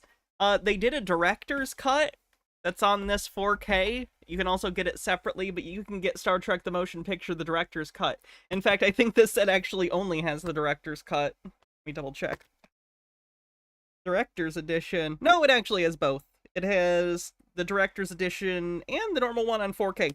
The director's cut for the motion picture is actually interesting in that it's one of the only director's cuts I've ever seen that shortens the movie instead of lengthening it. So the director's cut makes some needed cuts that just really slowed the pacing down. It's still not perfect, but it's a fun, maybe not fun, interesting, slower-paced Star Trek than the sequels. So if you do watch it, I would recommend the director's cut if you've never seen it before, or if you have seen it before but maybe want to see it with a little more get up and go, so you're not watching Kirk look at the Enterprise for 3.5 minutes.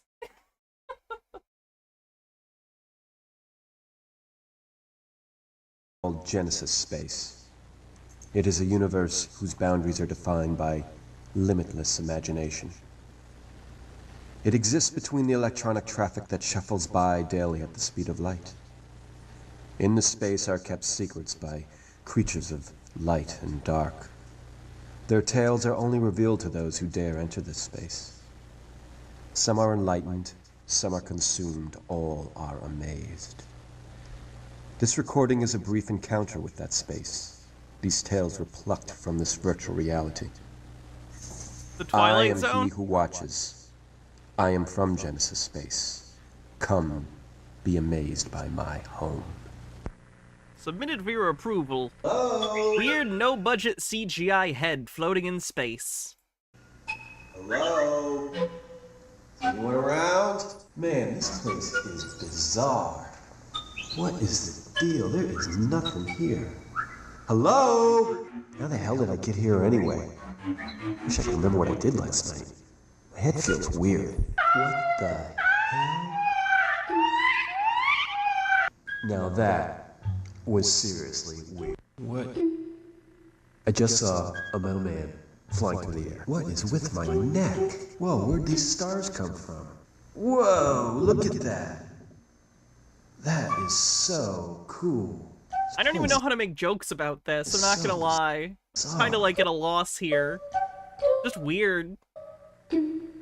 Look, something normal. A bird. Pretty. I feel like a bird in space isn't normal. Right. So much for normal. Now what? An ear?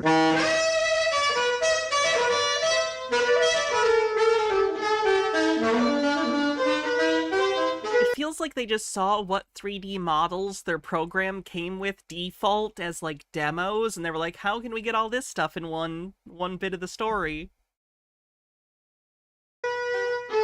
What is going on? Oh, I don't feel so good.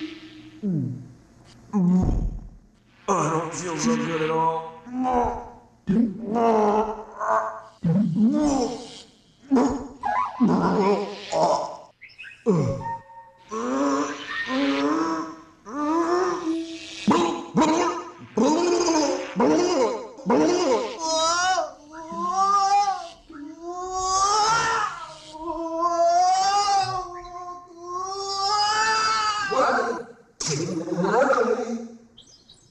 Control myself. What the hell is happening to me? I might need to bring back that face massage video. I'm feeling tense! I don't feel so good. Talk about dizzy. Just call me Mary. Merry-go-round. What is happening to me? Maybe I'm having some kind of fit. Yeah, that's it. A circular, hallucinatory, psychedelic fit brought on by a traumatic event at a carousel as a child. Uh-oh. What's that noise? Ah! Meteors! Big meteors! Would someone please tell me what is going on? Meteors, flying cats, people, instruments, big floating ears? What? Did I fall into a cartoon? I wish I could remember what I did last night. I can't remember anything. Ah! I can't remember my name! Henry Biggs. Ah! Ah! Please, Mr. Biggs, you have to relax. You'll give yourself an aneurysm. You're a floating head! Only in this reality. This reality? There's more than one? Yes, this one is virtual. Virtual? Virtual? Feels real to me. Well, kind of, except for all the weird flying stuff. Yes, I'm sorry about that. We're still making adjustments. Those are test objects. My name is Henry Biggs. My name is Henry Biggs. I remember now. My wife's name is Sheila. I own a small cable company in Connecticut. I remember. Very good. Your short-term memory is coming back online. What's that mean, coming back online? Why am I here? Where's my wife? Did you see that? Damn AIs. They keep screwing up. Sorry about that. Who are you? I'm sorry. My name is Dr. Tannhauser. Doctor. Uh-oh. Did I have an accident? I'm afraid so. A bit of a one. And that's why I'm here. Precisely. In virtual reality. That's exactly correct. I still don't get it. Perhaps it would be better if I just showed you. Hey! That's my kitchen! Yes, it is. What's that on the table? In that bowl? Oh my god, that's disgusting! Oh my god, it's like the end of Tammy and the T-Rex. He's a brain in a jar. Hold on.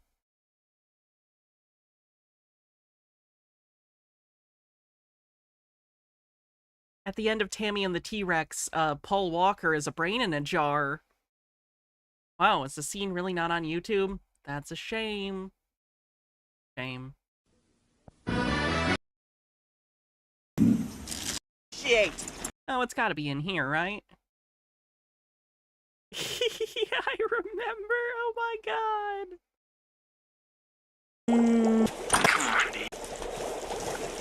He does like a strip tease for his brain in a jar.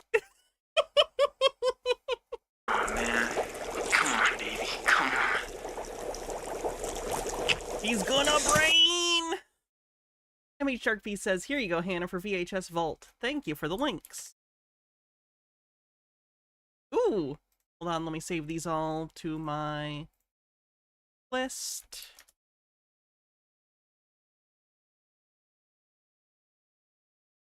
There's one, and the second one.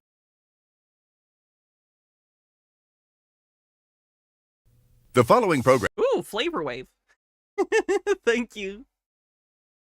There's a brain on my dining room table. Actually, Mr. Biggs. Tammy and the T-Rex, my god, that movie. Tammy and the T-Rex, you've seen the movie. Now wear the shirt.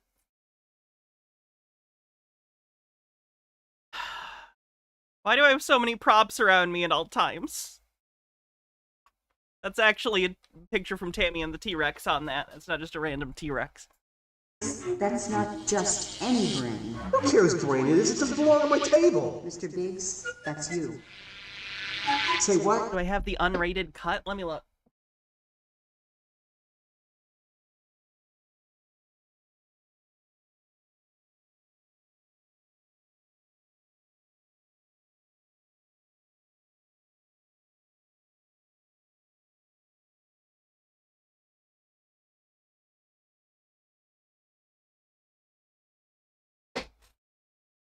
Let's see, Tammy and the T-Rex. Doesn't say anything about the rating on here. Not that I can see, at least. Let's see. It's the 4K from Vinegar Syndrome, so I guess whichever version that is. I don't see a rating, so it's probably unrated. Normally it would say, like, R, if it was R.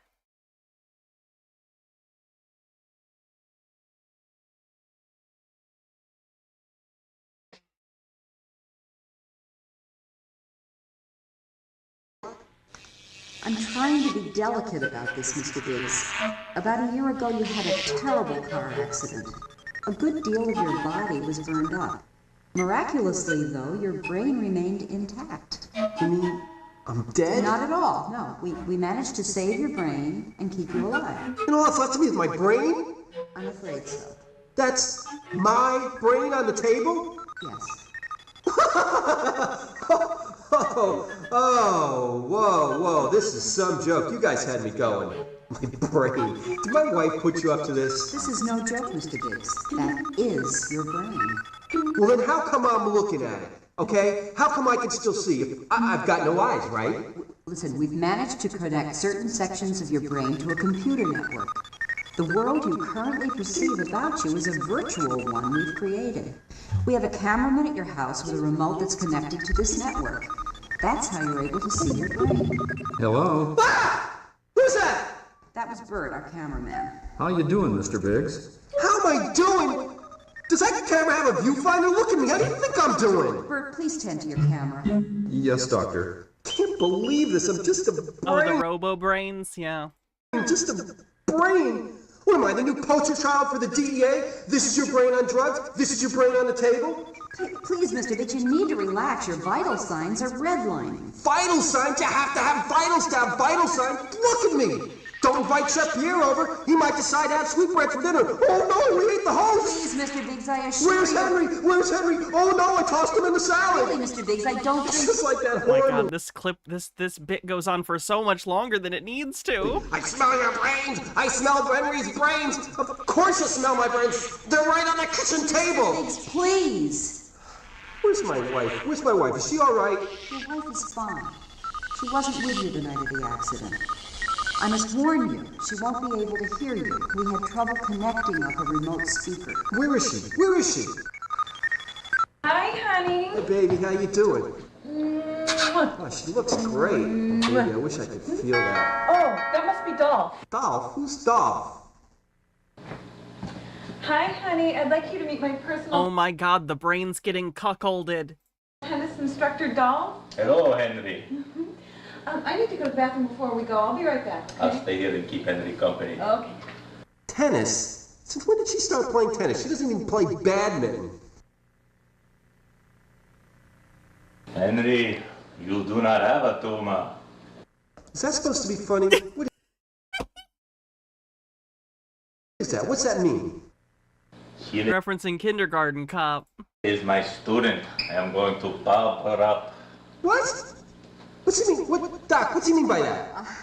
I'm not really sure. Is this just someone's very, very specific cuckold fetish where they want to be a helpless brain in a jar while their wife fucks the tennis instructor? Because this is feeling like Author's barely disguised fetish. Just a little bit. I don't lift weights. I'm ready, Dolph. Let's go. Bye, honey. Bye, Henry. Can't believe it. I lost my wife to a guy named Dolph. I'm sure you're exaggerating, Mr. Biggs. Your wife still loves you. There's not much left to love. Let's face it, Doc. Dolph has something I can never have. Like what? A body! What do you think? Hello? She was always getting down on me for not being an organ donor. Now I'm down to only one. Come, Mr. Biggs. Try not to be so depressing. Oh, that's easy for you to say. You're not sitting in an aquarium. Why'd you bring me here anyway? Should I be in a hospital or a metal box or something? I guess that was an error on my part. I thought you might feel more comfortable if your current state was revealed to you in a more familiar surrounding. It would have been fine if I was sitting at the table, not on it. Ah! What's wrong, Mr. Biggs? Look! There! On the bottom of my container, there's red stuff. Oh my God, I'm bleeding. I'm having an aneurysm. Hold on, wait. No problem. It's raspberry jelly. Raspberry jelly? Throw a couple of slices of bread on me and call me a PBJ. PBJ? Pea brain and jelly. Mr. Biggs, you have to stop dwelling on your limitations. Stop dwelling on my limitations. Doc, I can't even scratch an itch. Hell, I can't even get an itch. You have to look at the positive side. Like what? The reduced laundry bill? No more worries about going bald? Is that a half bird, half airplane? Like what? I guess it's more like 15% bird, 85% airplane. The reduced laundry bill? No more worries about going bald, getting toenail fungus, or painful rectal itch? I'd kill for painful rectal itch right about now, Doc.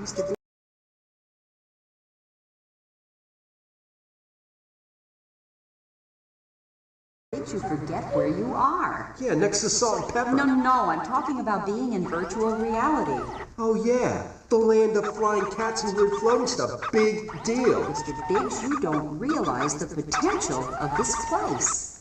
Excuse me, I don't see much potential being without a body though. I can't even take a leak. Whoops, no body. I don't need to take a leak. Mr. Biggs, eventually you'll be able to do anything you want in here. What are you talking about? Mr. Biggs, you are unique in the universe. You are the only living human to be plugged directly into the net.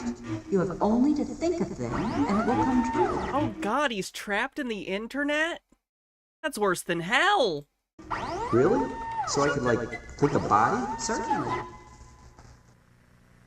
Wonderful. That was very good. Very good again. A mirror, too. Hey, Doc, this wasn't exactly what I was thinking about. I was looking for something more like Arnold, not Robbie the Robot. Yes, well, we're still in the early stages of development, but with your help, we'll refine the system so it performs flawlessly. Will I be able to dream up, say, girls? Of course. Your every desire will become manifest. Oh, no, Doc. I got an awful lot of desires. Trust me. Once we've got the system tuned and all the damn AIs working correctly, you will come to wonder at your current state.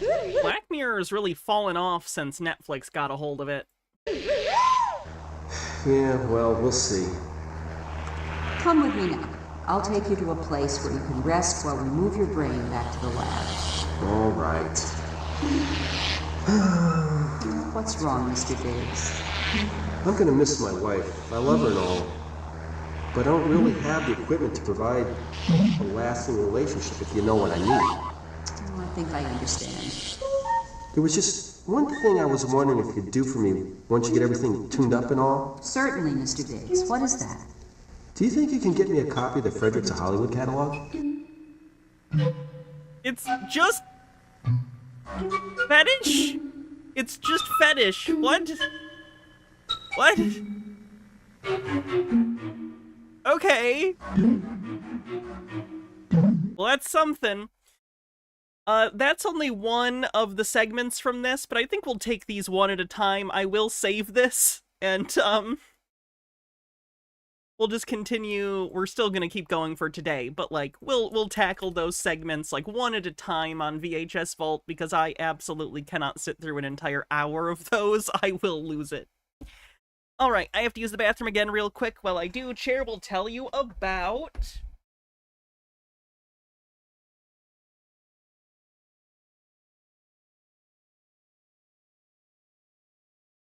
Kevin Klein, in and out. Be right back.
Co-starring Tom Selleck. Yeah, and Kevin Kline and Tom Selleck kiss in this movie. So if you want to see Tom Selleck kiss a dude, watch In and Out.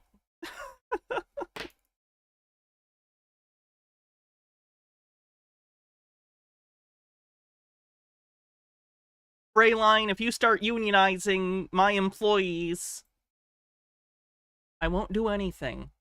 I'm a leftist. That's their right.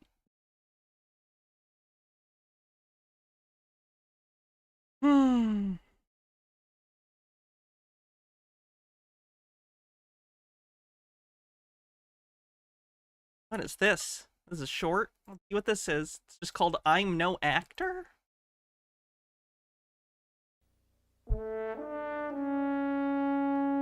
Oh, this is gonna be a bullshit tobacco ad. Don't smoke. Don't vape.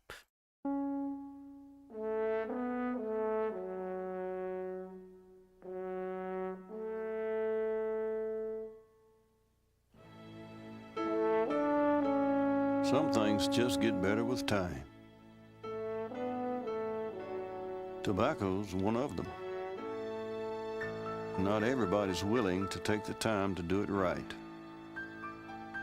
We are. That's what makes us select.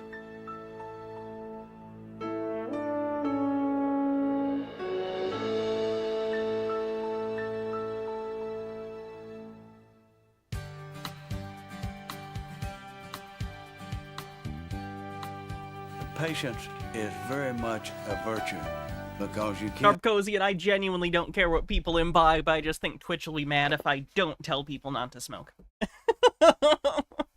Rush the process.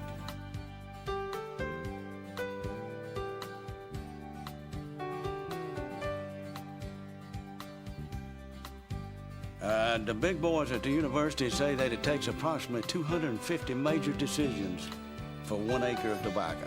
I think I better write that down. I've been a growing tobacco 45 years and never had a crop no better than the one we have this year. This is such obnoxious, folksy bullshit. I'm gonna move on. I just...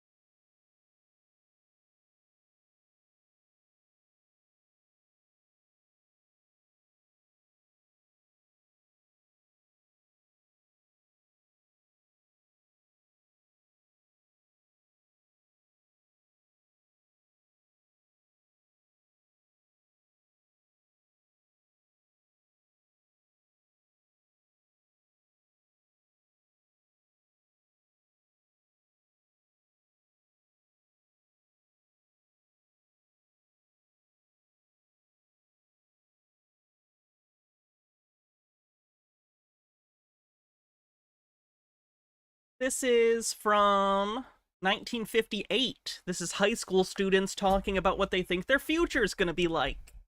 What does the future mean to you? Anybody? Go ahead. Well, I'm not going to college because mainly I didn't have the right subjects. So, as far as I know, I'm going to enter the service. Try and pick up an education. Oh boy, he's going into the army in 1958. I sure do hope there's no situation that's going to kill him. Education in the Air Force. In other words, then your solution for your education is going to be in the Army. It wasn't in the schools. That's right. Dave? Well, I don't think I'm going to be going to college because, well, my marks haven't been quite up to par. I want to go out west, way out west. And oh, I know that song, Ash.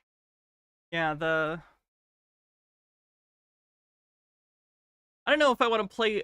Because one of the maybe even the main, is it the main singer of this band, the Axis of Awesome, is trans, and this is prior to her transition. I don't know how she feels about that, so I don't want to play that just in case. Also copyright.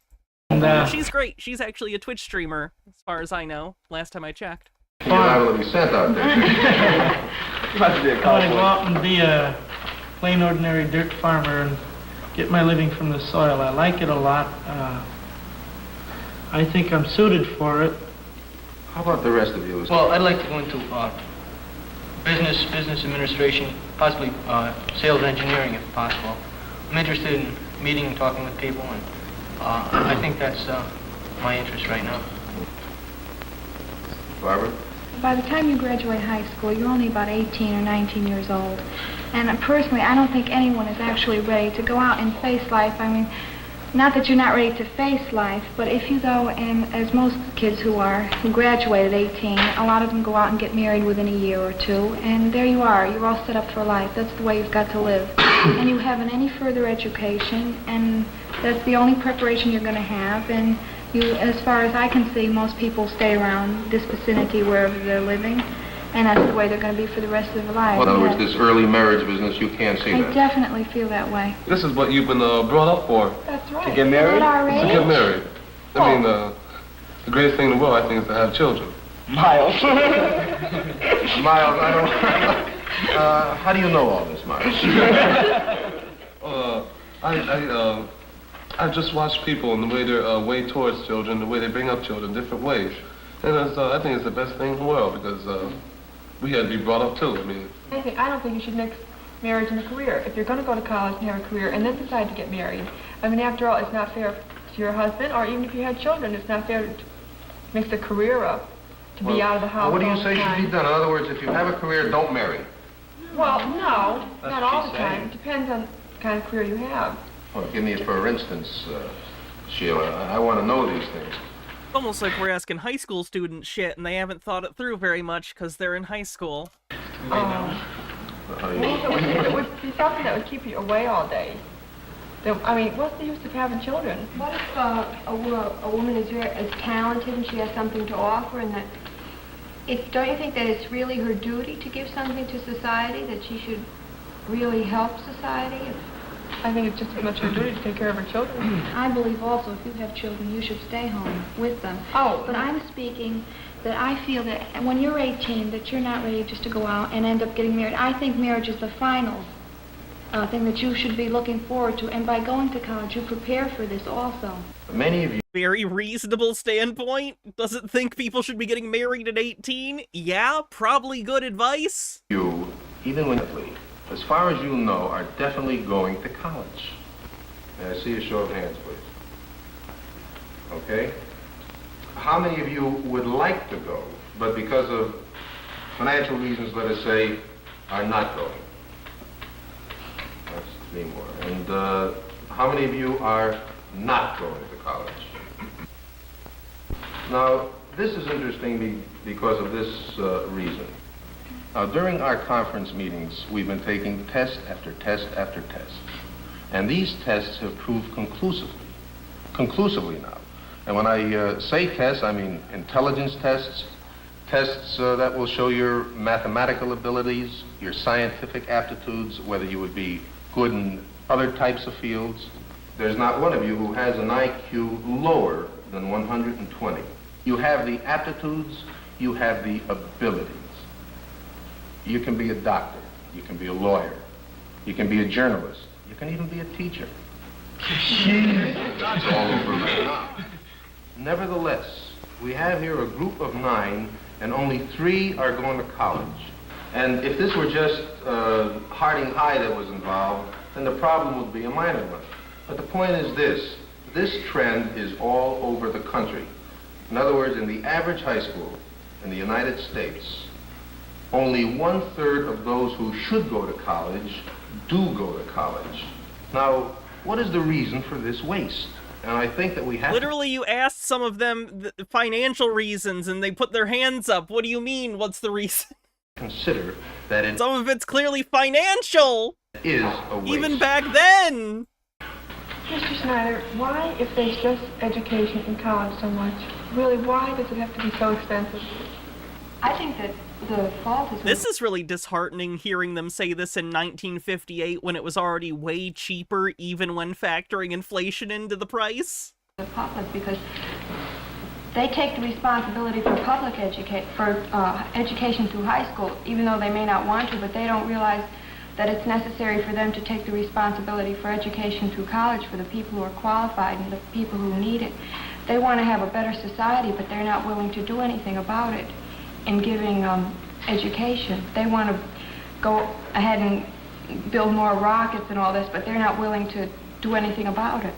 You can't avoid the fact that scholars, the people that want to go to school today, the demand is much more than the actual facilities of college. And the colleges. Oh have man, then the government should put more money into funding building more state schools. Why are people so willing to go to bat for not trying to solve a problem? Why do people do this? Someone will be like, we should do something, and then someone will be like, but it's actually hard to do something. Did you know that? Yeah. Yep. Still fucking do it. Oh my god. Broaden their facilities, because the students today, more and more are graduating from high school, and more are demanding a college education, and it's true that the colleges just can't supply it. Oh man, it's almost like the government should get involved, because that's their fucking job. I want to answer Sheila's question. Alright, this is just making me mad, so I'm gonna move on.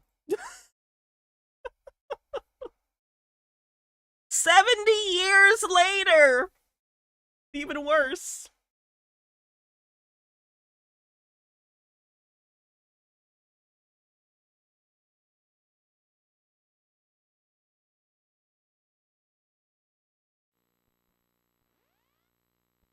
This is from the channel Thrift Archivist.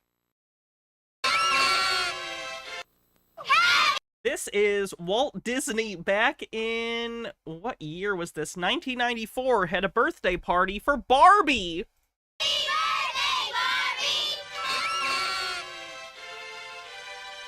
Barbie! Hey kids, it's time to join the fun at the Barbie birthday party at Walt Disney World, Epcot 94.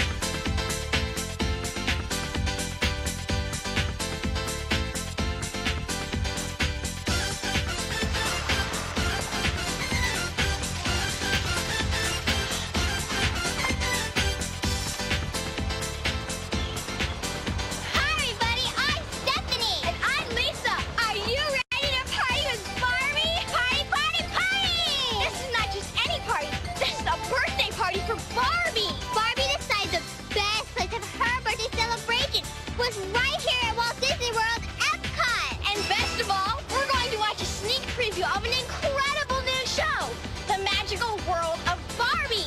It's playing on a stage right here at Epcot. And it stars, guess who? Barbie! This is going to be so much fun! And I'm going to catch it all with my Barbie cam. Hey, Lisa, smile! Let's take a peek at some of the fun things we're going to do today. Okay, Steph, stop taping now. Stephanie!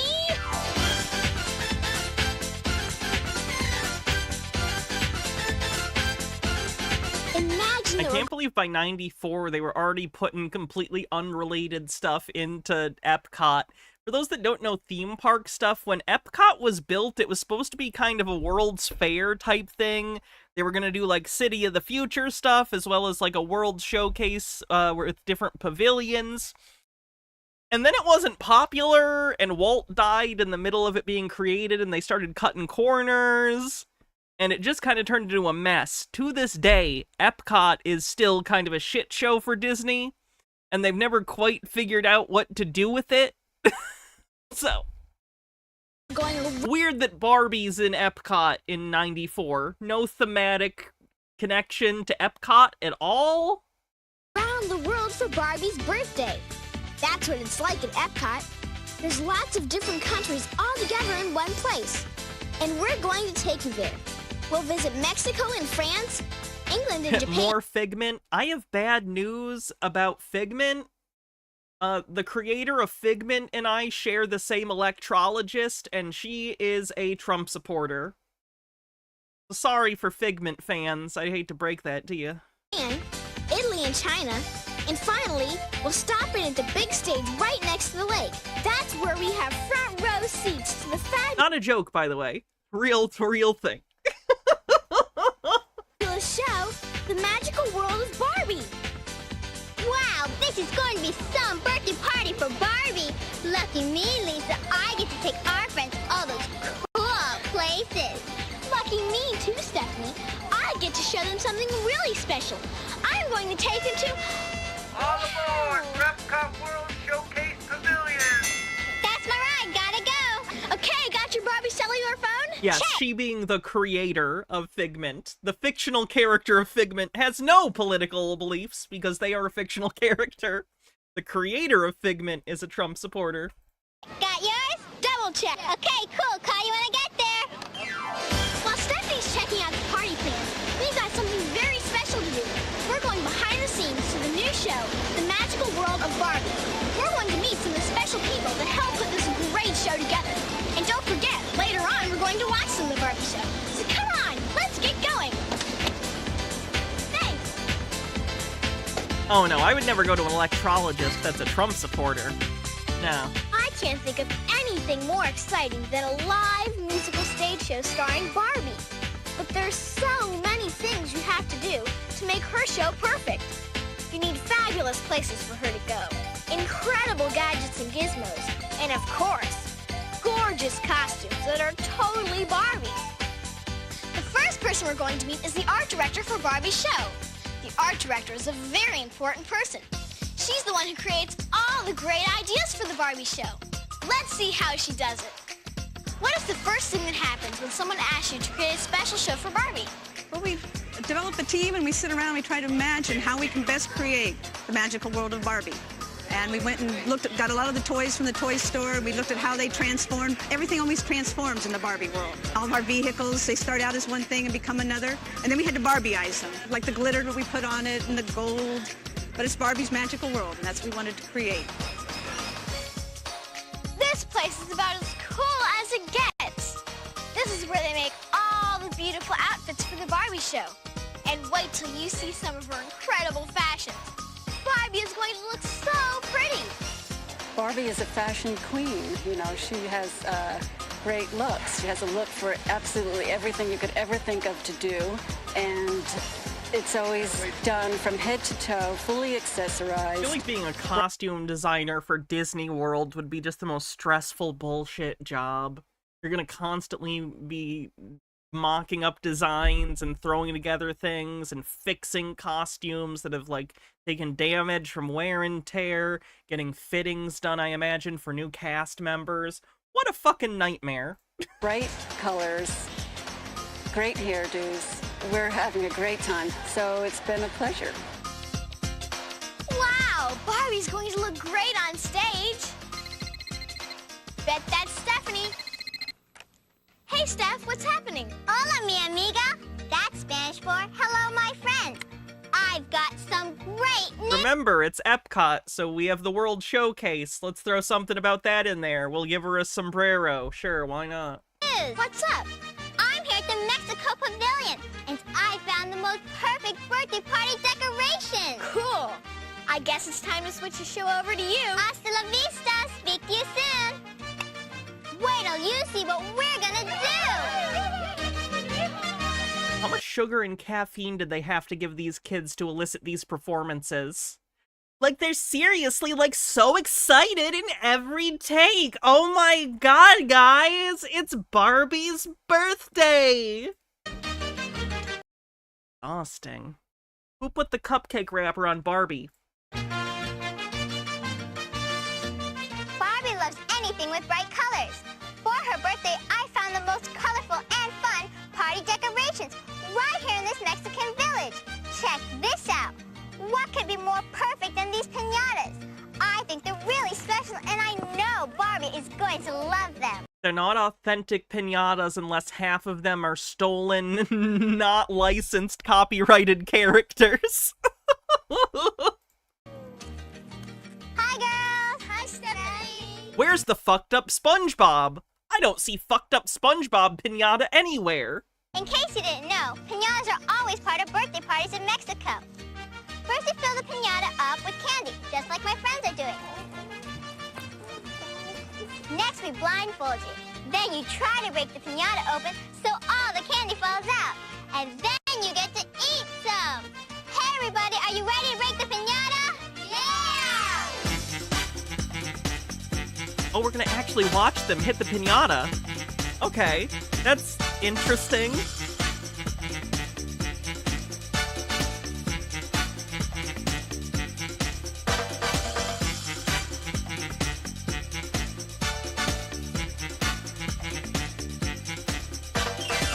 I know, Mellowfire, I was just making a joke. I remember watching the first episode of SpongeBob in 1999. I was in Texas for a wedding of a family member.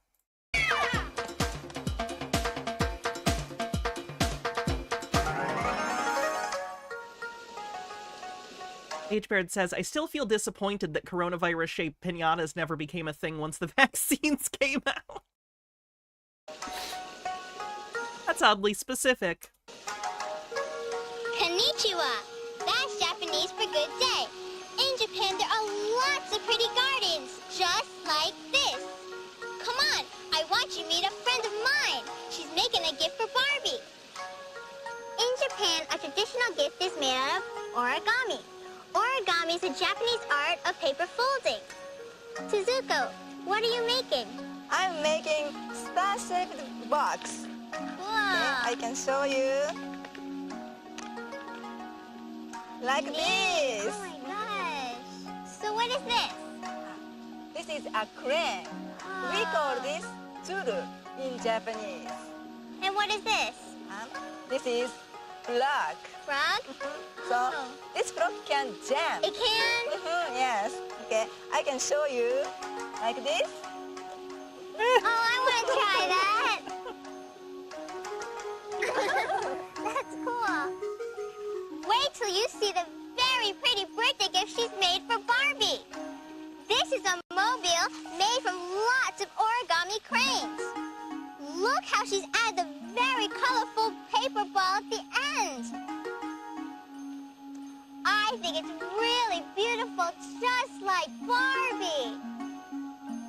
I understand that, like, I get why this is the way that it is, but the way that they're talking about Barbie just makes it feel like Barbie's a cult leader and it's her birthday and all the followers are trying to get a birthday present together, but she's already got a dream house and what's Barbie's car? Whatever her car is called. She's already wealthy. I don't think Barbie needs all your gifts. Putting it out there. Your presence should be enough, as in your attendance, not the presence. Your presence, not your presence.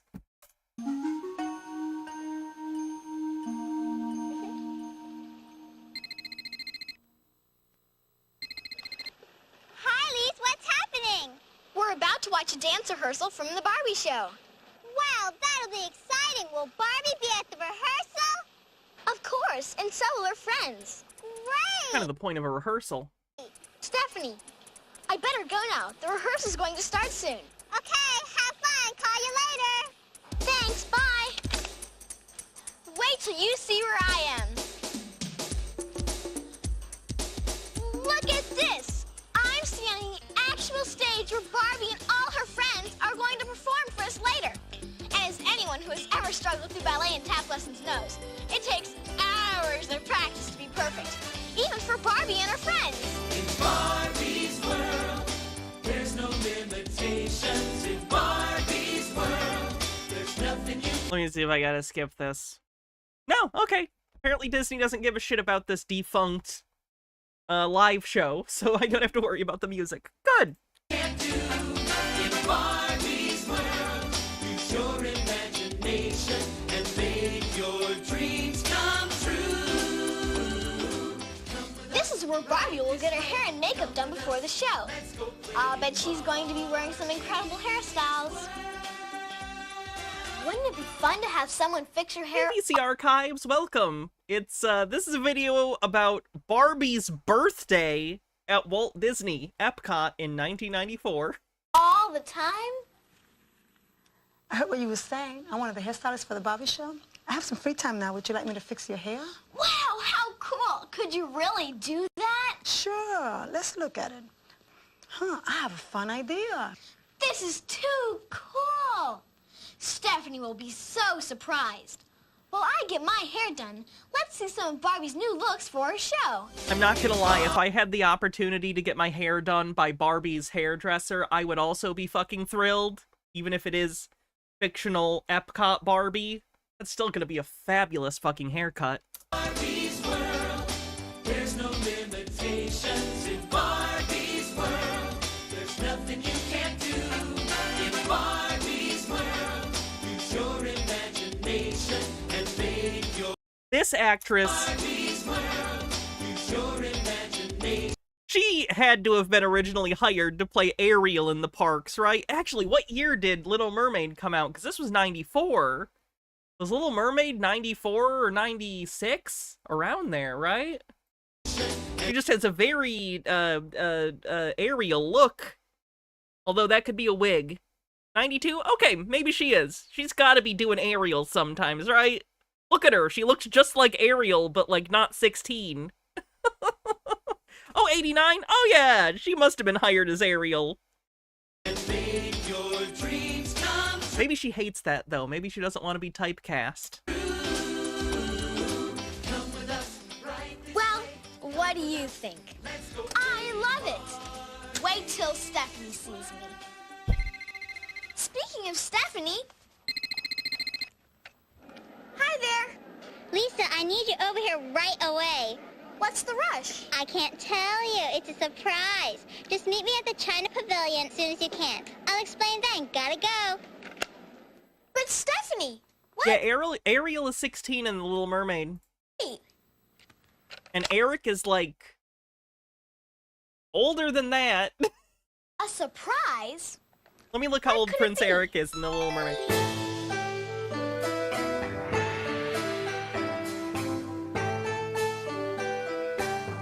Okay, no, he's only 18. Okay, he's 18. 16 and 18, which is still like, but I thought he was like 25 or 30, so that's better than I thought it was. He doesn't look like an 18-year-old.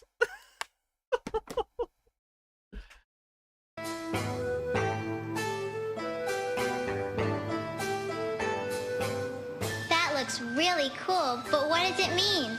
Oh, this is Chinese character. This is the way we do handwriting in China. I like that kids probably wanted this video to watch Barbie's birthday party, but instead it's mostly just a bait and switch where they want to get kids interested in cultures of other people so they'll come to Epcot. It's like Eisner's like, please, I'm begging you, come to Epcot. Euro Disney bombed so hard, and Disney Quest is not working out. Please come to Epcot. The first one we call Fu. That means good luck. Good luck. The second one we call Lu. That looks neat. Means prosperity, very rich. Very rich. Of money. The third one we call Soul. How many Disney parks have I been to? All the ones in Florida, minus the water parks. But only the ones in Florida.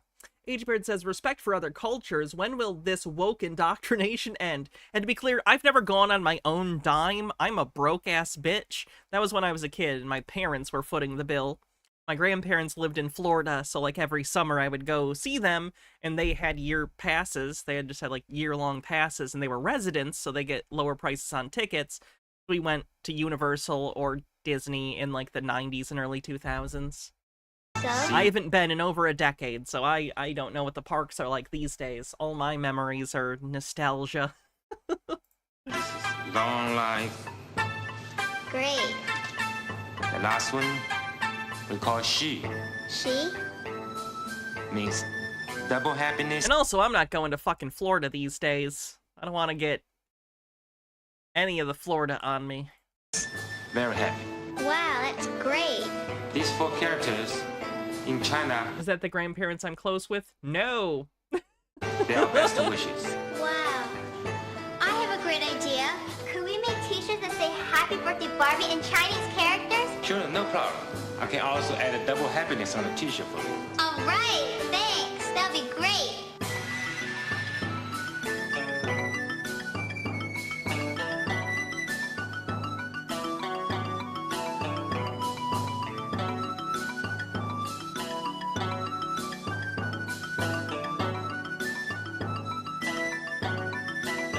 Again, like, I find this interesting and kind of, like, chill to just watch him do his calligraphy. But if I'm 9 and I wanted to watch a Barbie video, I'm gonna be asleep. Where's Barbie? These characters spell out Happy Birthday Barbie double happiness. Oh, Stephanie! Lisa? I think you did it the wrong way. Pretty sure it reads right to left. Here I am! Hey, Lisa, you made it. Great timing. Okay, Steph, what's going on? I got here as fast as I could. What's the surprise? Oh, you'll see. Stephanie! Hey, I love your hair. Thanks. But what's the surprise? Do you get seasick? No, why? Great, because we got a boat to catch. A boat? Why are we going on a boat? Because there's something special happening for Barbie's birthday party on the other side. You mean this? I don't believe you. I think it's gonna be a generic Epcot thing on the other side, and you're just gonna mention Barbie like twice. Surprise? You're going to love it. Cool, I love surprises. That's the boat. Come on, hurry. Mom, we don't want to miss the boat. Wait for us. Wait. Come on.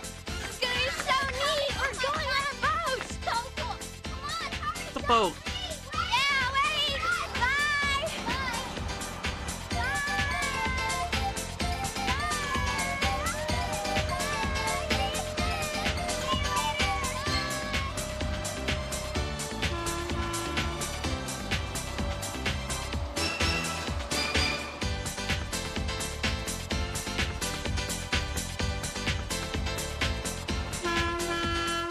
Wait till you see the surprise. Oh, I can't wait to see it. What is it? You're gonna love it. Just wait. Oh, it was so cool. What is it? At least tell me where we're going. Come on, hurry. Happy birthday, Barbie! Wow! Look at all these friends of Barbie. They're here for Barbie's birthday. And guess what?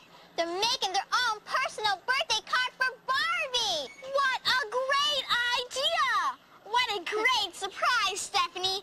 Thanks. You're welcome. But now... It's a surprise for her to come over and see other people making cards for Barbie?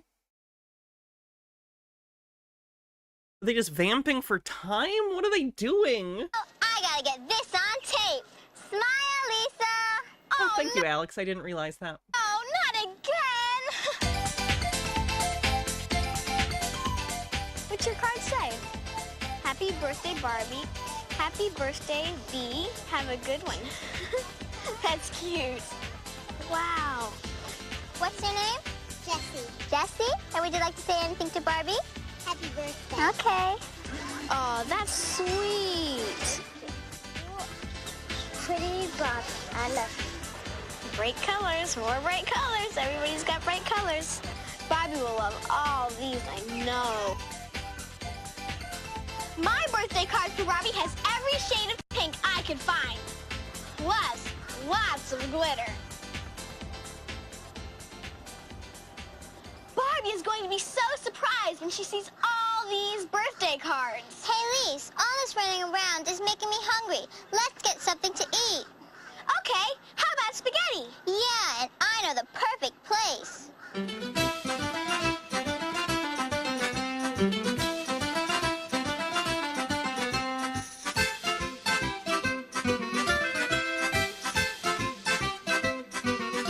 Here we are, an Italian restaurant. It's the best place to find spaghetti. Wow, look at that! Oh, ecco qua, spaghetti! Oh, I love it! That doesn't even look like good spaghetti. Oh, look, And Disney charges a lot for their food. one for you, and one for you. Like, where's the sauce? There's barely any sauce! Okay, girls, spin on your fork and on your spoon. So, look. But I'd rather do this. Hey, Steph, I'll race ya. You're on.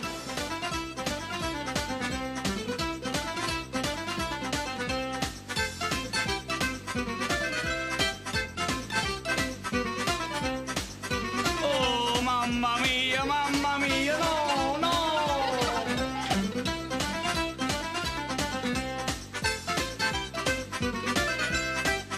Just get the turkey leg and the Dole Whip.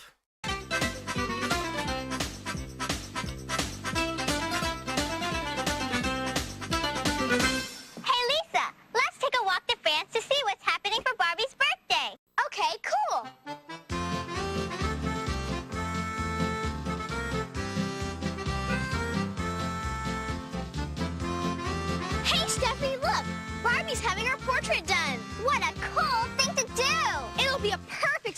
of her birthday party. She looks great.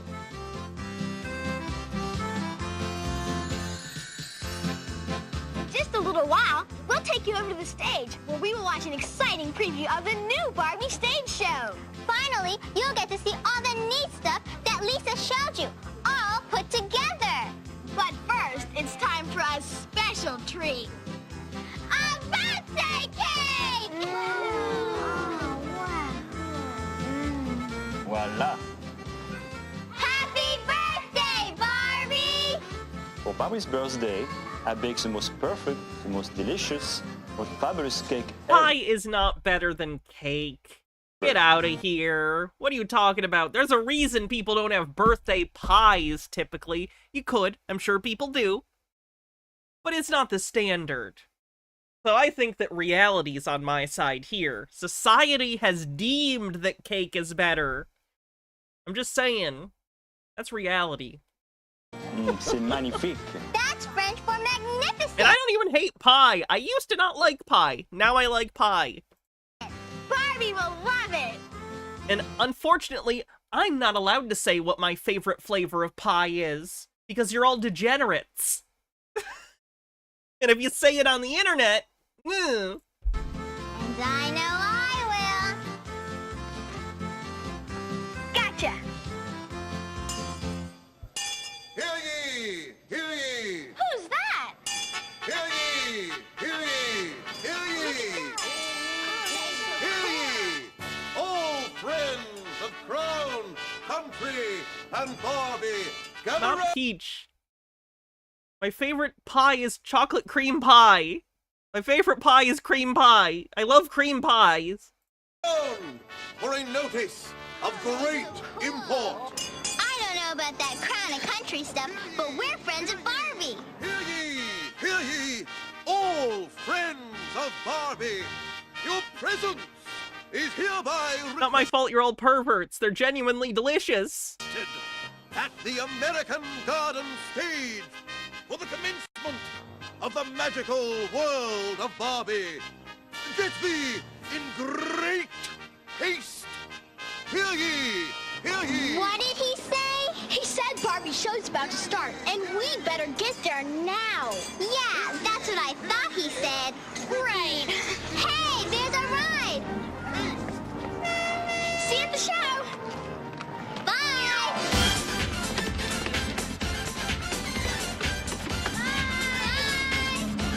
See you at the Barbie show.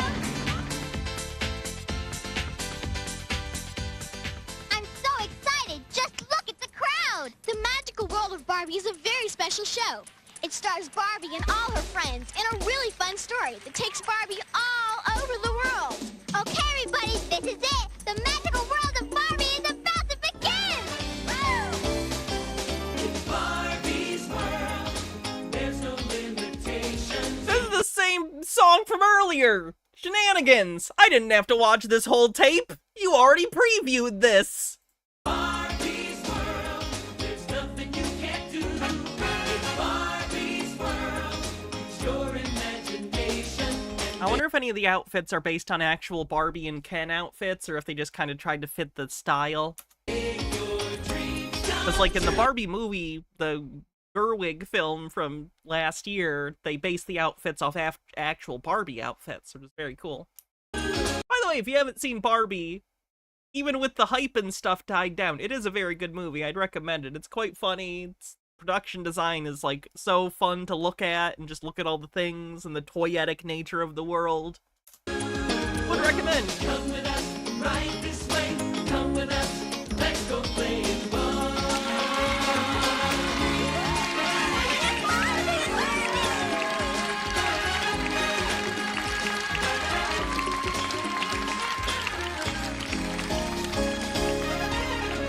Barbie's world.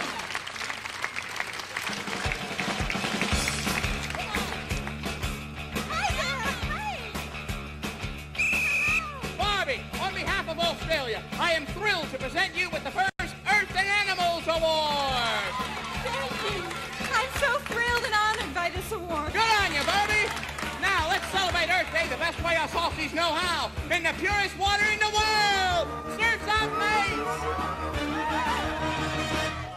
see a kookaburra or a kangaroo, or someone toss a boomerang, you know you're a long way from Malibu, 'cause the English has a funny twang. Okay, so did they justify this by just having them do songs in the show about different countries, and that's how they justify it being in Epcot? Sure, whatever. Brand synergy, whatever. Mattel, do your thing. Land's fair, dig 'em in the scenery. Look who's eating at the greenery. Koala bear and wallaby. But have a care, 'cause animals need sharp claws. Living in the land of Oz. Woo!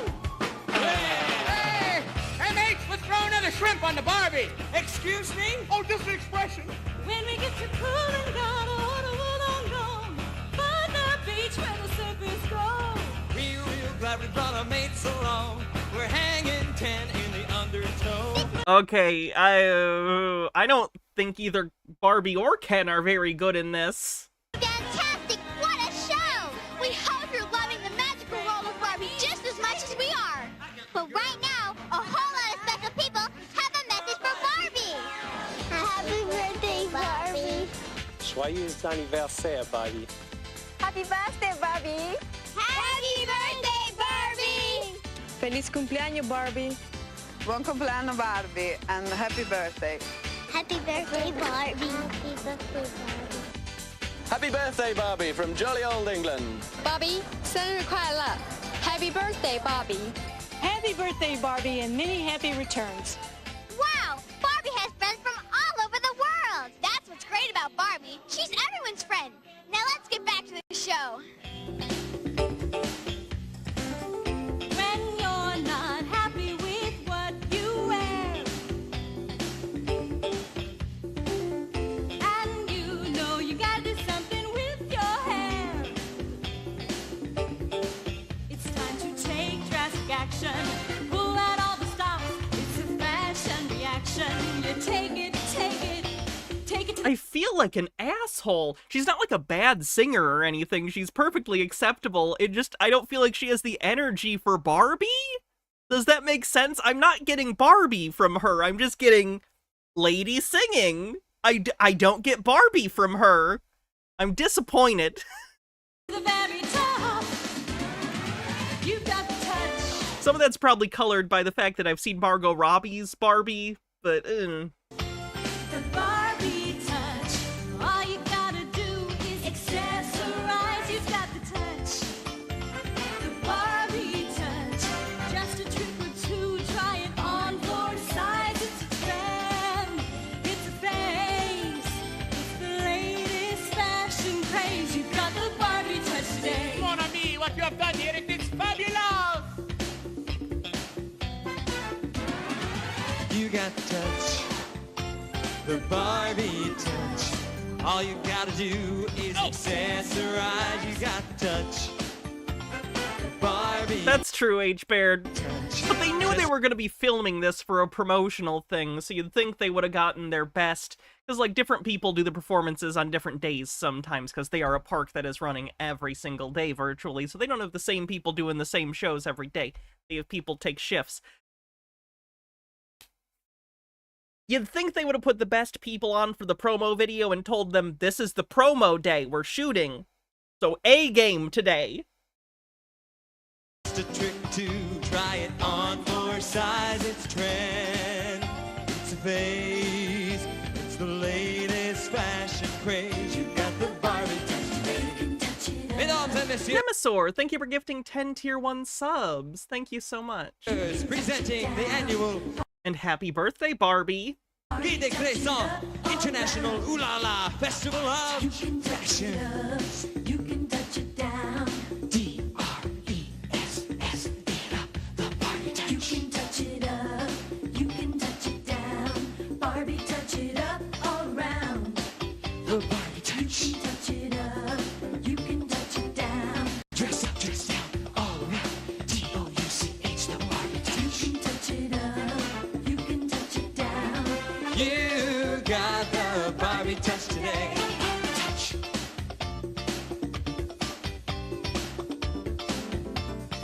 And now, ladies and gentlemen, here he is, the internationally acclaimed fashion designer himself, Guy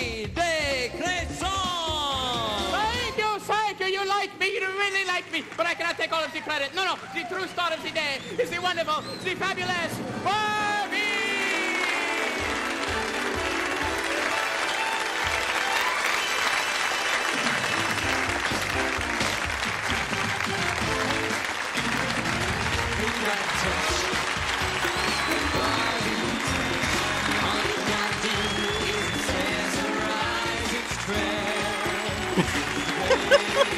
These people once had dreams. They're dead now. They're very dead. The self-centeredness of the Barbie universe on Barbie always feels to me a little bit like... Remember the episode of The Twilight Zone, It's a Good Life? Where the little kid is in charge of the world and sends people to the cornfield when they make him mad. It feels like this is that kind of universe where Barbie has some sort of thing hanging over everyone's head, so they all overly placate her constantly. Like they're all secretly afraid of her. The Barbie show is totally cool. This entire birthday party for Barbie has been totally cool. Totally spectacular. Totally incredible. That was a decent episode. They actually did a sequel episode called It's Still a Good Life in the early 2000s Twilight Zone reboot with Forrest Whitaker as the narrator. Probably the only episode of that series I'd recommend, because they got the original kid to come back as an adult, and it's pretty good. Totally a blast. Why do you always have to say the last word? Because I'm the oldest. This birthday party for Barbie's going to go on all night. We hope you've had a great time all for the minute, as much as we have. Thanks for being part of the Barbie birthday party. Bye. You got the touch, the Barbie touch. All you gotta do is accessorize its trend. It's great, the latest fashion craze. You got the Barbie touch today. Yeah, I didn't like the Twilight Zone movies adaptation of that episode. It made far less sense. Now, a special look at the new 1994 Barbie dolls. Dolls do not talk or move as shown. Hi, everybody. Welcome to my special fashion update. I'm so excited because right now, we're about to show you some of my hot new fashion looks. I hope you're going to love all of them as much as I do. This year, Barbie is even more special than ever. She always likes to do... It's just the advertisement at the bottom. Now that's legally compliant. What you do, and now she can go to all the fun places you go. When you spend a day at the beach with Barbie, she has the perfect outfit. Look how sun-jeweled Barbie doll has covered her hot pink bikini with sparkling gems. Wow! That doesn't seem very practical, Barbie. You gonna go in the water with all those gems on your bathing suit? What happens if you lose one at the bottom of the lake or whatever? I said lake. Ocean. She lives in Malibu. Ocean. Sorry, I'm from Michigan. When I think swimming, I think lake. Oh, see how they shimmer in the sun? Don't you just love the great outdoors? Camping with Barbie and her friends will be so much fun. When new Camp Barbie doll goes hiking, the sun... I don't think Ken would like to go camping. ...and puts beautiful sun streaks into her hair, like magic. You can share your secrets with Locket Surprise Barbie doll. Her party dress comes with a special locket that hides pretty makeup or lip gloss that you can wear. I'm sorry, her locket is in her tits? When she goes dancing, her pretty pink dress sparkles. Glitter hair Barbie doll is very trendy with her beautiful long hair and cool outfit. She also has a special new glitter hair gel, and with her magic hair comb, you can create lots of glittery hairstyles. And parents everywhere cried at the thought of this being in their house and sparkly goo ending up in random places. You can put glittery streaks in your hair, too. The dog ate the sparkly goo and now he's vomiting pretty stuff everywhere. For more hairstyling fun. And now, for the first time ever, you can take Barbie to bed with you.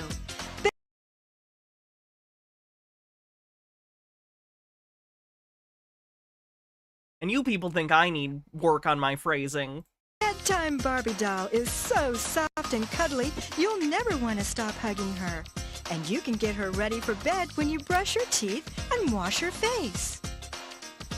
Well, you washed her face, but it still looked like she had eyeshadow on. That's not good for you. Barbie doll's younger sisters are also going places and doing things that you want to do.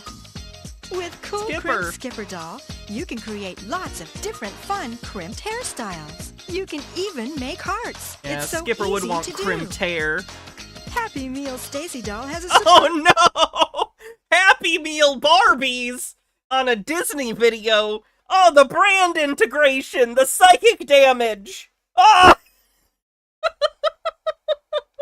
surprise for you. When she brings you a Happy Meal, inside you'll find a special gift that you can wear.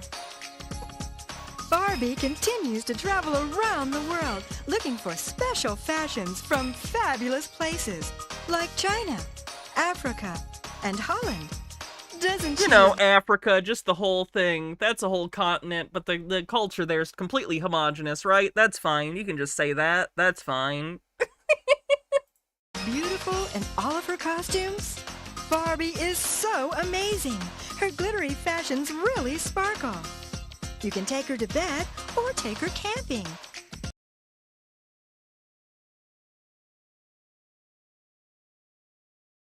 An interesting, Tinder profile. Barbie, she's your special friend, and she's doing what you like to do. I hope you enjoyed my special fashion preview. Thanks, everybody. Bye for now.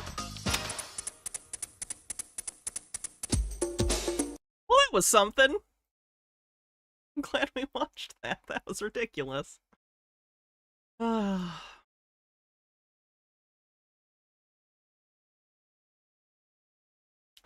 see what we're gonna do next. Probably something short. Then we'll probably call it a night.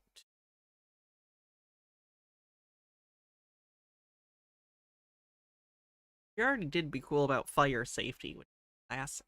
That's very done. I don't want to do the horse video. What's this one? Give this a shot. What does the future hold for your children? Will their future be full? What does the future hold for your children? Will their future be full of hope and promise? Probably credit card debt.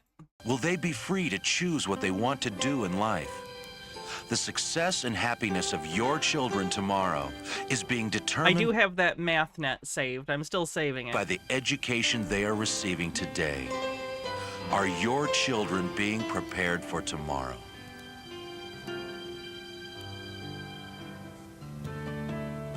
There you go, Consider Phoenix. this. You'll always know where they are. The 180-day school year was designed in 1860 for a farm-based American economy. Children were only allowed to attend school during the colder months when they were not needed on the family farm. Today, more than just our school calendar remains in the 19th century. No, I don't think it's a Christian thing. I think this is trying to sell... Oh, it's trying to sell CD-ROM learning tools to you to make your kid use in the summer. Teaching methods themselves also have not changed much in 130 years. A landmark presidential report on education pointed out that we have an outstanding school curriculum and many outstanding teachers. The problem is we do not have enough outstanding teachers of every subject for the 60 million full-time students in the United States. Recent technological advances are solving part of this problem. Sorry, I gotta go back to that haircut. Recent technological advances are solving part of this problem. problem. Oh god, what is that? Oh no.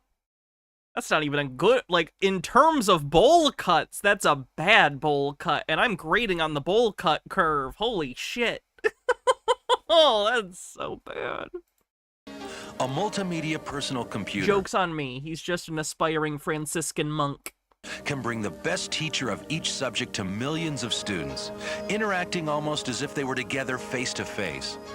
But while there are more than 30 million multimedia PCs in U.S. homes, there are only 4 million multimedia PCs in U.S. schools.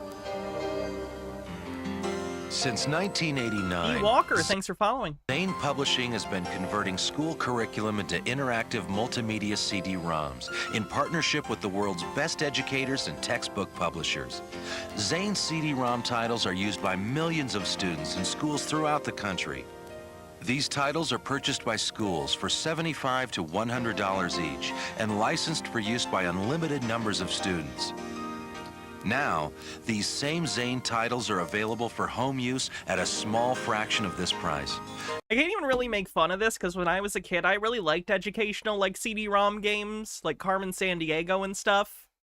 But, like, yeah, I think this actually does to some extent work, depending on the game, if it's like a game or if it's a interesting program. In fairness to me, though, at that time, computers were still kind of a novelty, so even playing an educational game was like, ooh, I'm on a computer. So maybe that's diminished a bit now, but... As low as $7.50 each when purchased in selected packages. Unlike other home educational products, these Zane CD-ROM titles contain the same curriculum and the same materials your children are using in school today. Children in homes with Zane CD-ROM titles learn faster, better, and at their own pace. See you, Carpcosian. And concerned parents can ensure that each child realizes their highest potential in every subject, regardless of what their school may or may not have to offer them. The Zane Family Library Pack consists of 132 different CD-ROM titles covering art, music, history, literature, biology, and much more. And for children under 12, the Zane Children's Library Pack features 35 titles, including 7 on elementary science and 8 titles that's good, Nemesaur. Covering U.S. geography.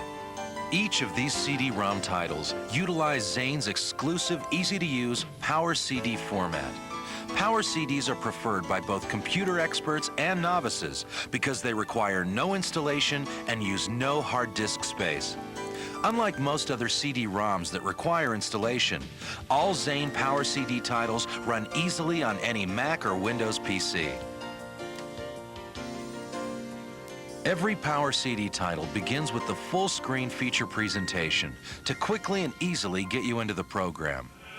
They preferred the fullness of 4-part polyphony to the thinner 3-part style used before. While viewing the presentation, highlighted words from the glossary appear as green text. The word hallelujah is heard. These selected terms boost your child's vocabulary and their understanding of the subject.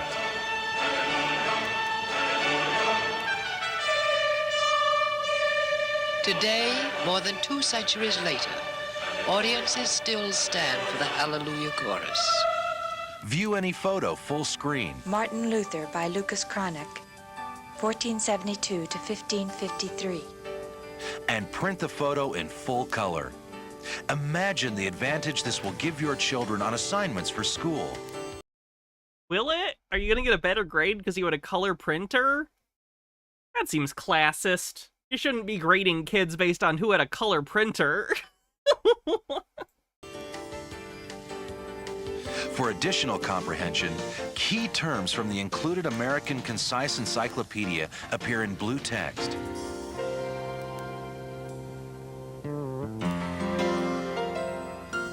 Each title also includes the complete Merriam-Webster dictionary. Because these handy references are built... That must have been nuts at the time.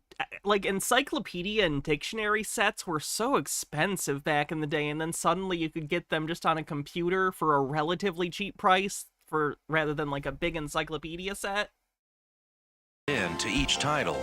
The frustration of... Like, the fact that Wikipedia is free is insane. I donate to Wikipedia on a monthly basis, specifically because they fucking deserve the money.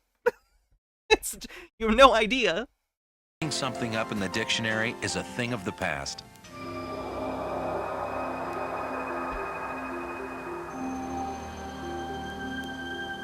Another exciting feature of the Zane Home Library titles are the interactive questions. Ooh, Isaac Asimov. With the click of a mouse, customized quizzes are created that review every correct and incorrect answer.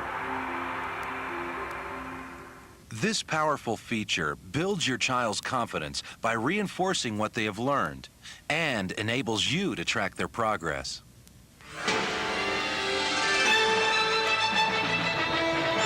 And some titles include special bonuses for children of all ages, bringing extra fun to the learning experience. During Chaucer's time, stories and poems were told or read aloud to an audience. One at April, with his shores sote, the drucht of March hath persed to the rote, and bathed every vine in switch liqueur. Is Chaucer's Canterbury Tales Old English or Middle English? I want to say middle, but I'm not positive. In 1828, Noah Webster created the first Dictionary of American English, which was popularized by his partner Charles Merriam. Today, Zane Publishing builds on this great tradition by publishing 6 different Merriam-Webster dictionaries with features that will help you and your children every day. These middle, thank you. Dictionaries can be... I thought so, because in school we read that, and we read Beowulf in Old English. Integrated with... H-Bird says, when I was a kid, we actually had 2 sets of encyclopedias. One we rarely used was my grandparents'. It was from the 40s. Parts of it were racist. Oh, I'm sure it was. Your word processor, giving you more word power than you ever thought possible. Democracy. I remember that. Common. Zane Publishing's complete multimedia course for the SAT walks you through the entire math and verbal SAT exam with multimedia explanations. A parallelogram is a quadrilateral in which the opposite sides are parallel and equal. This title is a must, since Old SAT English sounds like very Germanic, right? I know that English is Germanic, but like it sounds very Germanic. Are used to determine from what I remember from when we covered it in school. Both college acceptance and awards for academic scholarships. You can solve all analogy questions the same way. And finally, the Zane special interest titles offer information that is simply not available anywhere else. Welcome to the Encyclopedia of U.S. Postage Stamps. This latest edition contains more than 150 new issues, completing the collection of every face-different stamp issued by the U.S. Postal Service. It's a virtual collection of stamps? More than... I can't even make fun of that. That's kind of cool. 2,600... Fuck you, H-Paired. I had a stamp collection. Stamps and all. Learning about stamps is so much fun, it's hard to believe you're learning U.S. history at the same time.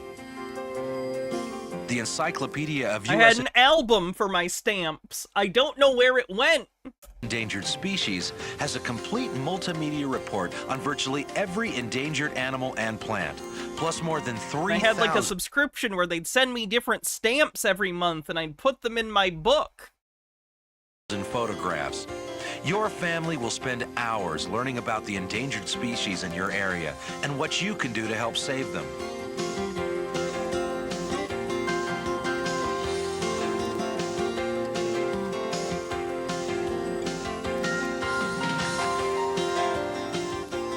Must have been the coolest kid on the block. I was the only kid on the block. We lived in the middle of nowhere. Investing in the education of your children is the best. There was a meth lab closer to me than other children. Best investment you can make. Okay, that's an exaggeration, but still, I lived in the middle of nowhere. Education builds a child's self-esteem and shapes their future. But until now, most parents have been powerless to make a real difference in the education of their children, especially when their children require assistance in higher-level subjects like biology, literature, and mathematics. The success and happiness of your children tomorrow is being determined by the education they are receiving today. On the bright side, it did mean I had to sit inside all day and make my own fun and entertain myself by telling myself jokes and funny things in my head, which I transferred into this skill, so there you go. You now have the power to prepare your children for tomorrow.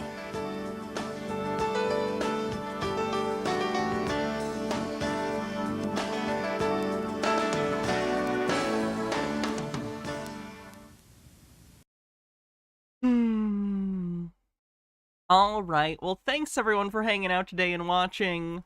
Ooh, Wormania! Seen a leaf disappear into the ground. It was probably a worm. We've watched this before, but I love Wormania. Dad, what are you watching? I'm watching a worm drag a leaf across the ground.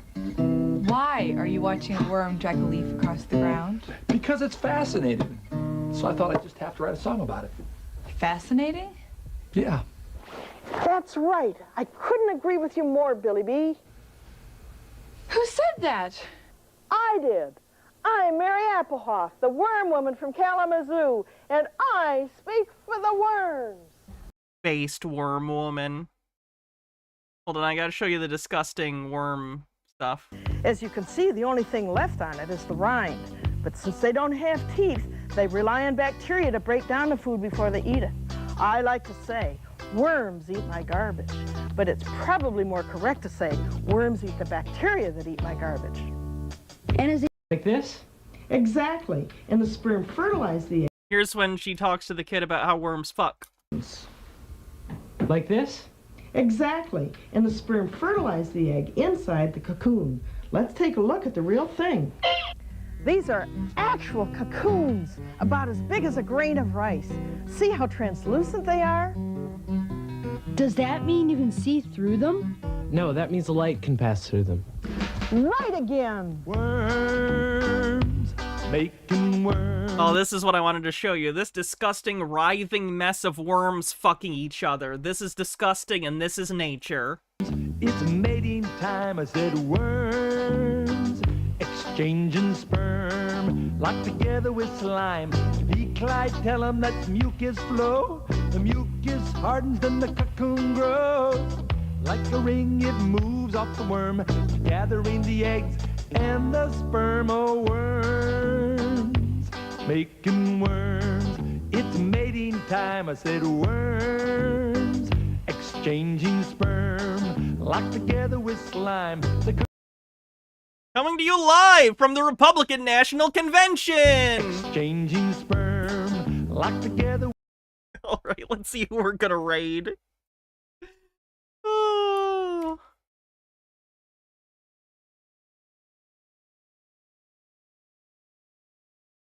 We will raid. I don't know. Dan Olson, I guess. Alright, have a good night, everyone. Love you too, Mr. Blast. I will see y'all tomorrow. I'm probably streaming a little later in the day. But I'll see you then. Have a good night, everyone. Adios.